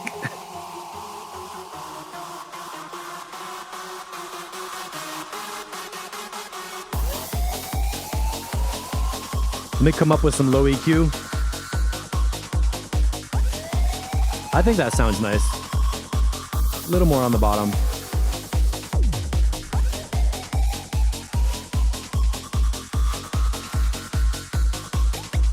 Tiny dip in the mids.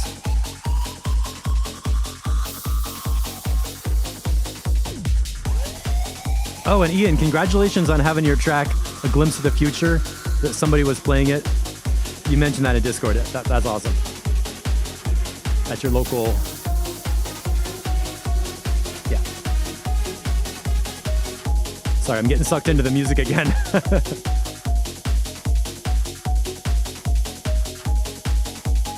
I like this part. It's nice and spacious.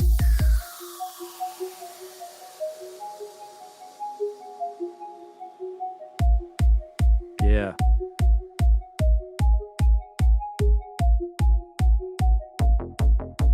Yeah.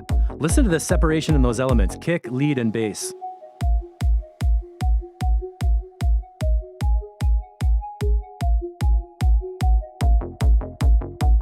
Perfect right here.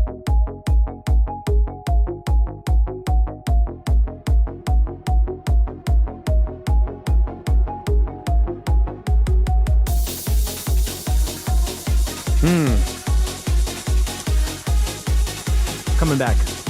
when the hi-hats and the cymbals come in, do you guys think that's too much?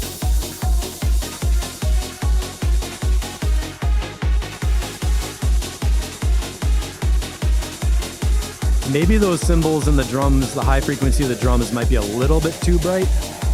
What do y'all think?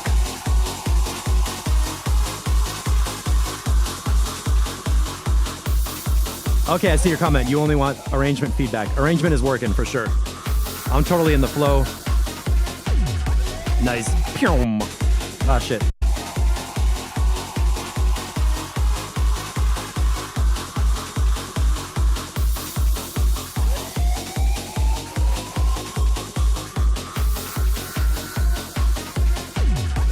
I like that bass at 419. Yeah.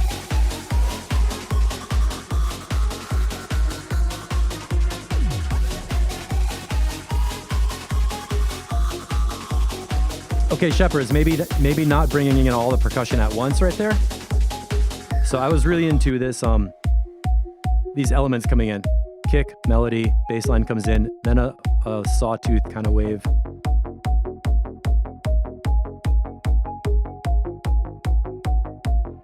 Here comes that saw, which is cool. So maybe when the percussion drops,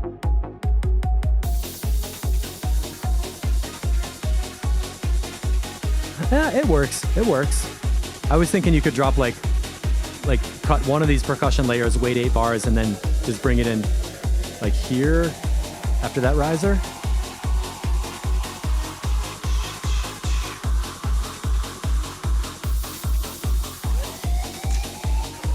But it works. It's like a full-on mix, like coming at you. Yeah. Let's see how we get out of. Hold on. How did you get into that break beat? This part.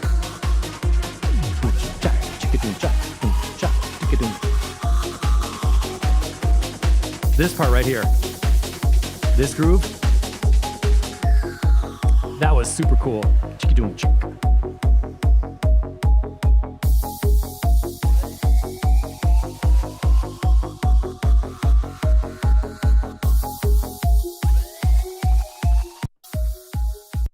All right, cool. So basically the arrangement is working. I really like that melody.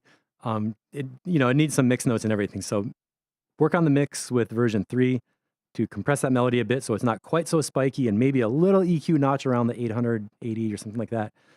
And basically it sounds great. Big and clean. Lots of good stuff happening. Possibly take the highs down on the drum mix a little bit. And Mike, hope you're still here. Not trying to rush through Ian, but I do want you to get some notes while you're on. So EQ back to flat. Hold on. Okay, here is EQ flat. Let me just restart. Yeah, Jeannie, the song pulls you through. Like, that's the DJ Waters like, come here, grab you.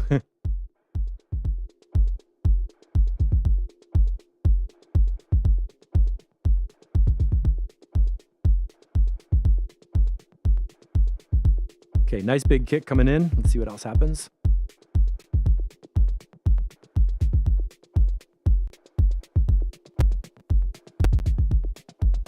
I think my stream just glitched. Sorry about that.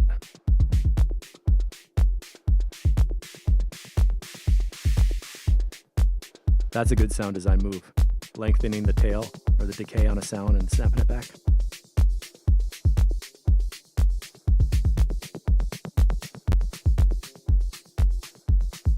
I like the groove. It's got a swing to it.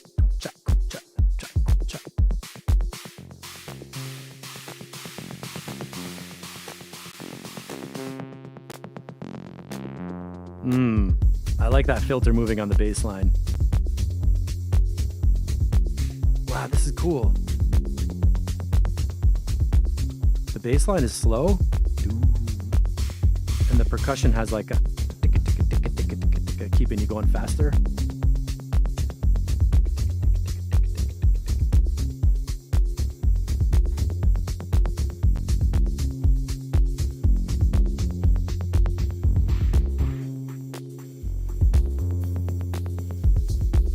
I'm thinking,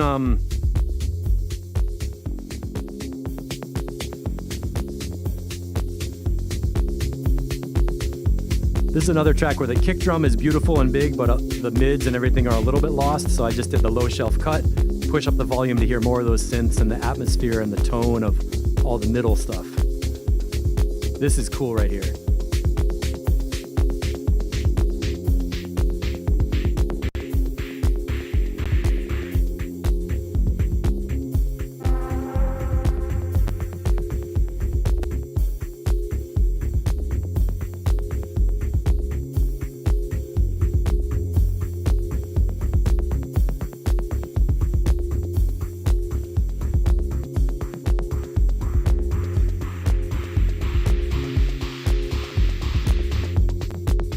I like how that hi-hat thing keeps, or the clap sound, the one that gets longer and then cut short.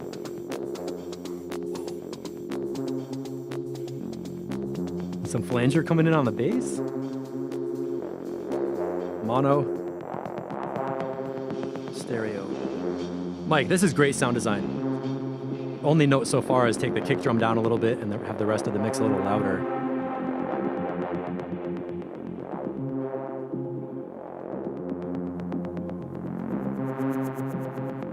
Nice ear candy.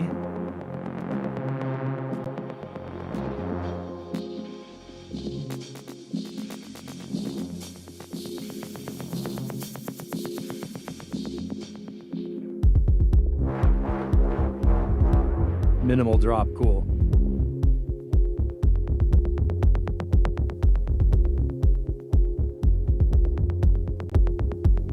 Okay, can we bring in the percussion right here? 3, 4. Super minimal, but you did it.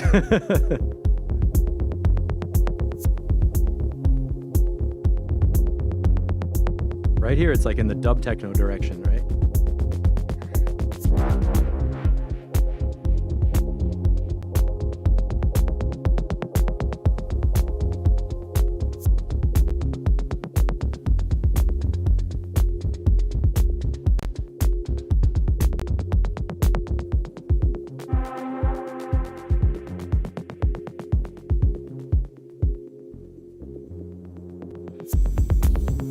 Here we go.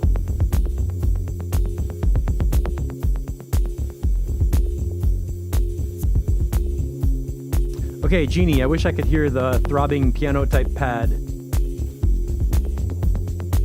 Yeah, that like the atmospheric synth pad. Wow, wow. I agree, that could be louder to make like the harmonic layer a bit louder.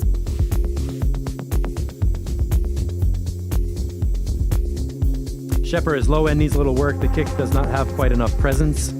How would you fix that? I'm hearing the kick is like, those fast bumps are, like I can catch the rhythm of all the kick drum bumps, but like the low end has a big presence of like, bum, bum, bum, bum, bum. So my first feeling was take the kick drum down a little bit and just get the other elements opened up. And then maybe you might need to do some work with, well, I'm not sure if that's just one. Well, let's see.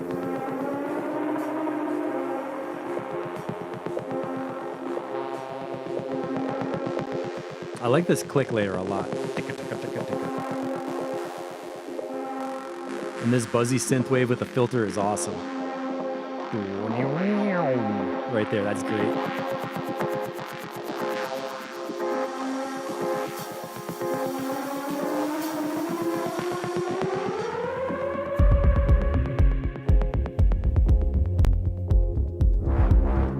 Yeah, the bass line is very deep and the kick has a lot going on, so the low end... Wait, did we have the bass line alone? I'm looking for the sub by itself. Yeah, there's a lot of low end in that synth bass.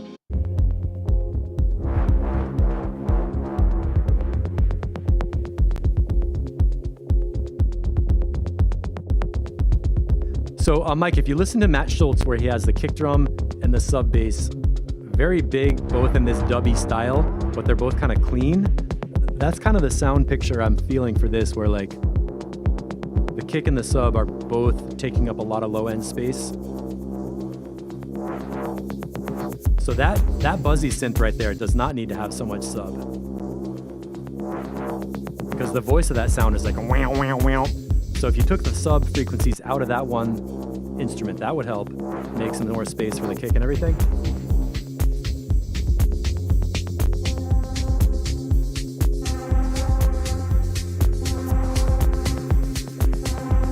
I like this groove right here.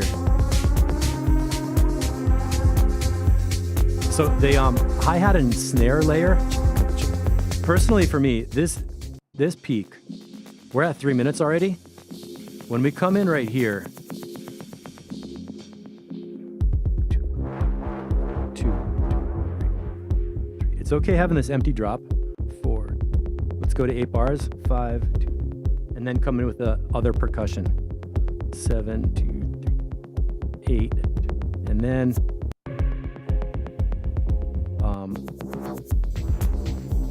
this hi-hat and snap kind of a feel.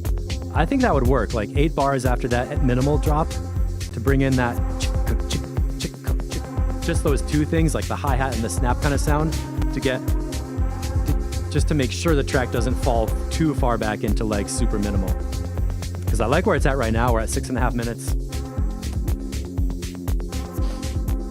Yeah, so the kick and the sub bass basically need to get worked a little bit. And I don't know, Mike, are you still here? Or if you could let us know in Discord, maybe a little bit about your monitors, your room, how you're hearing the low end where you are. Because when we hear the low end of the kick and the sub sort of mushy together, that could be that your mixing and listening environment doesn't let you hear that. Or it could be that you just didn't work it enough to have time on it.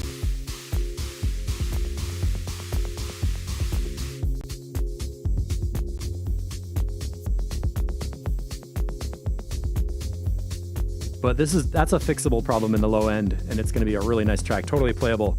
It's going to be awesome. Paraverse, the horn part sounds cool. Yeah, I agree. All right, cool. We got just enough time to finish up with one more track. So thanks everybody for watching Track Feedback. I cannot believe it was almost 2 hours already. I feel like we just started.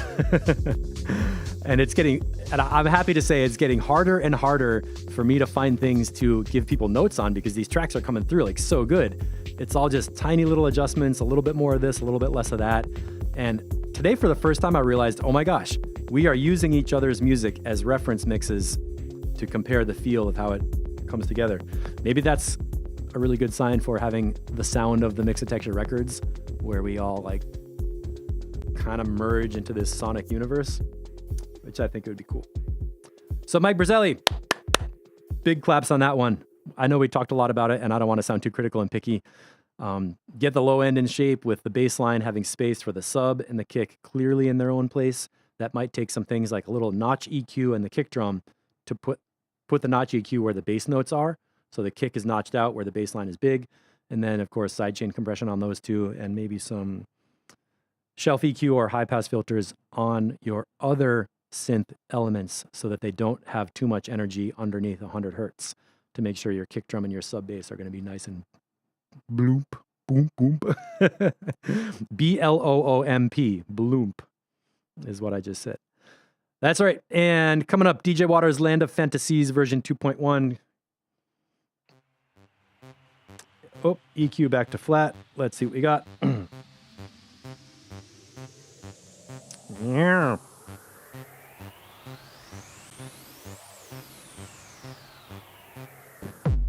Woof. Coming at you. Listen to that delay on that bass. That's interesting. Walking through lands of fantasy and beyond. Now he's going to scare all the children.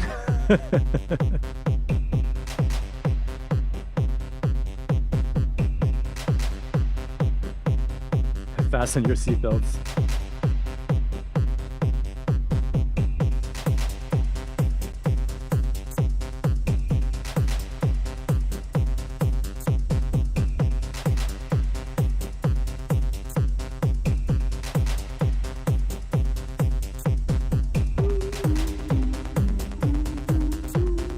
And the haunting melody. Okay, good, you're still here. Almost done with this. Kicks need a bit of work. Everything else is done, and it'll be off to B-Lot. Perfect vocals. Yeah, the kick could maybe use a little bit of like, it has kind of that knocking sound that's good, but like around 250, 160, 180, something, maybe a little bit of a dip out. So it's not so much of like a boxy thing. Oh, flanger, cool.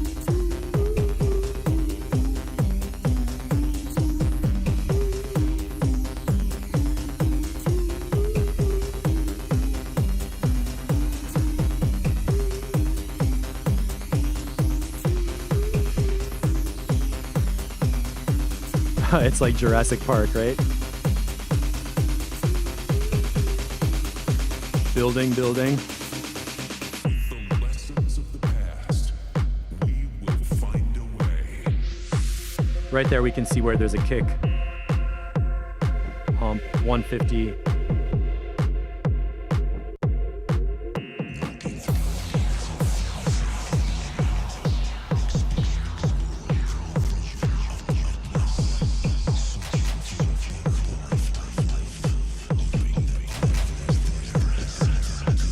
It's amazing how your 8D sound collapses into mono and still works.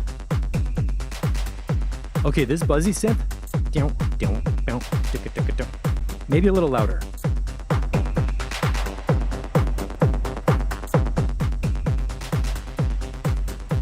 I think this buzzy synth could be a little louder.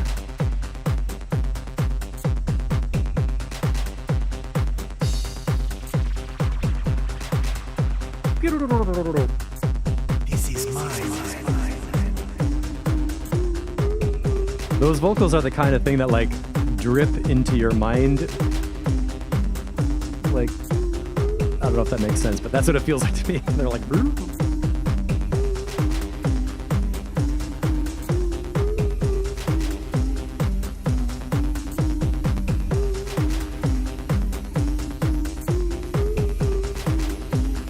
So far, so good.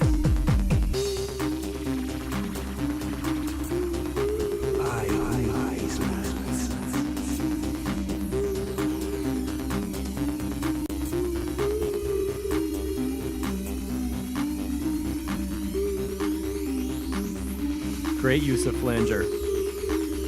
Snare drum build.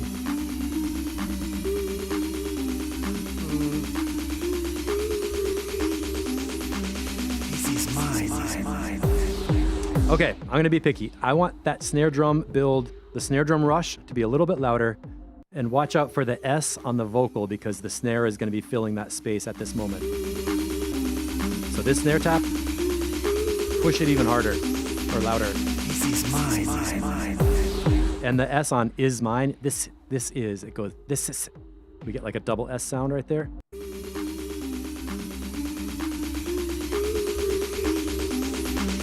This is mine. And then cranking it. Tiny detail, but it'll help in that build up. Very catchy theme.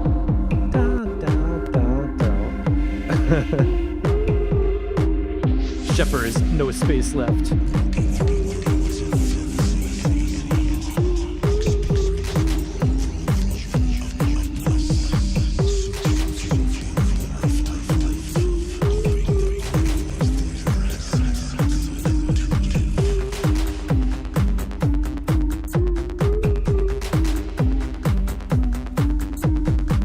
Yeah, that buzzy bass line needs to be a little bit louder. That fast buzzy one could be just a little bit louder.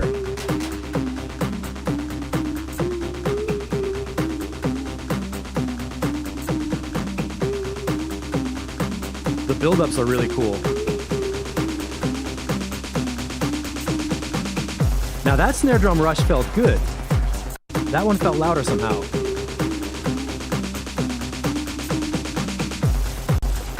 For your style of music, those snare drum rushes almost cannot be too loud. They just like take over and you're like, my head, and then the bass comes back in. Yeah, Michael Meyer is running through the field with his big old wife and their chainsaws.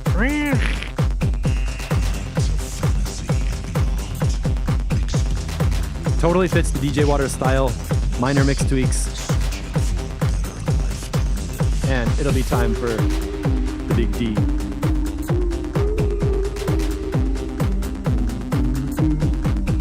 I like how the lead theme is kind of murky too, like coming through the fog or something.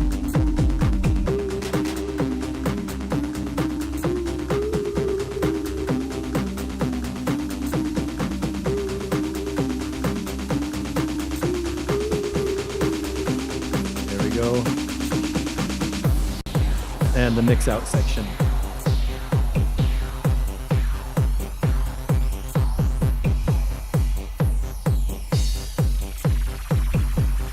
Okay, so a couple of mix tweaks. Whoa. A couple of mix tweaks in this one I think is going to be done. Has that creepy Halloween feel.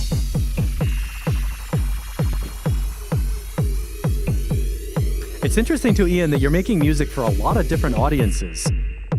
Like,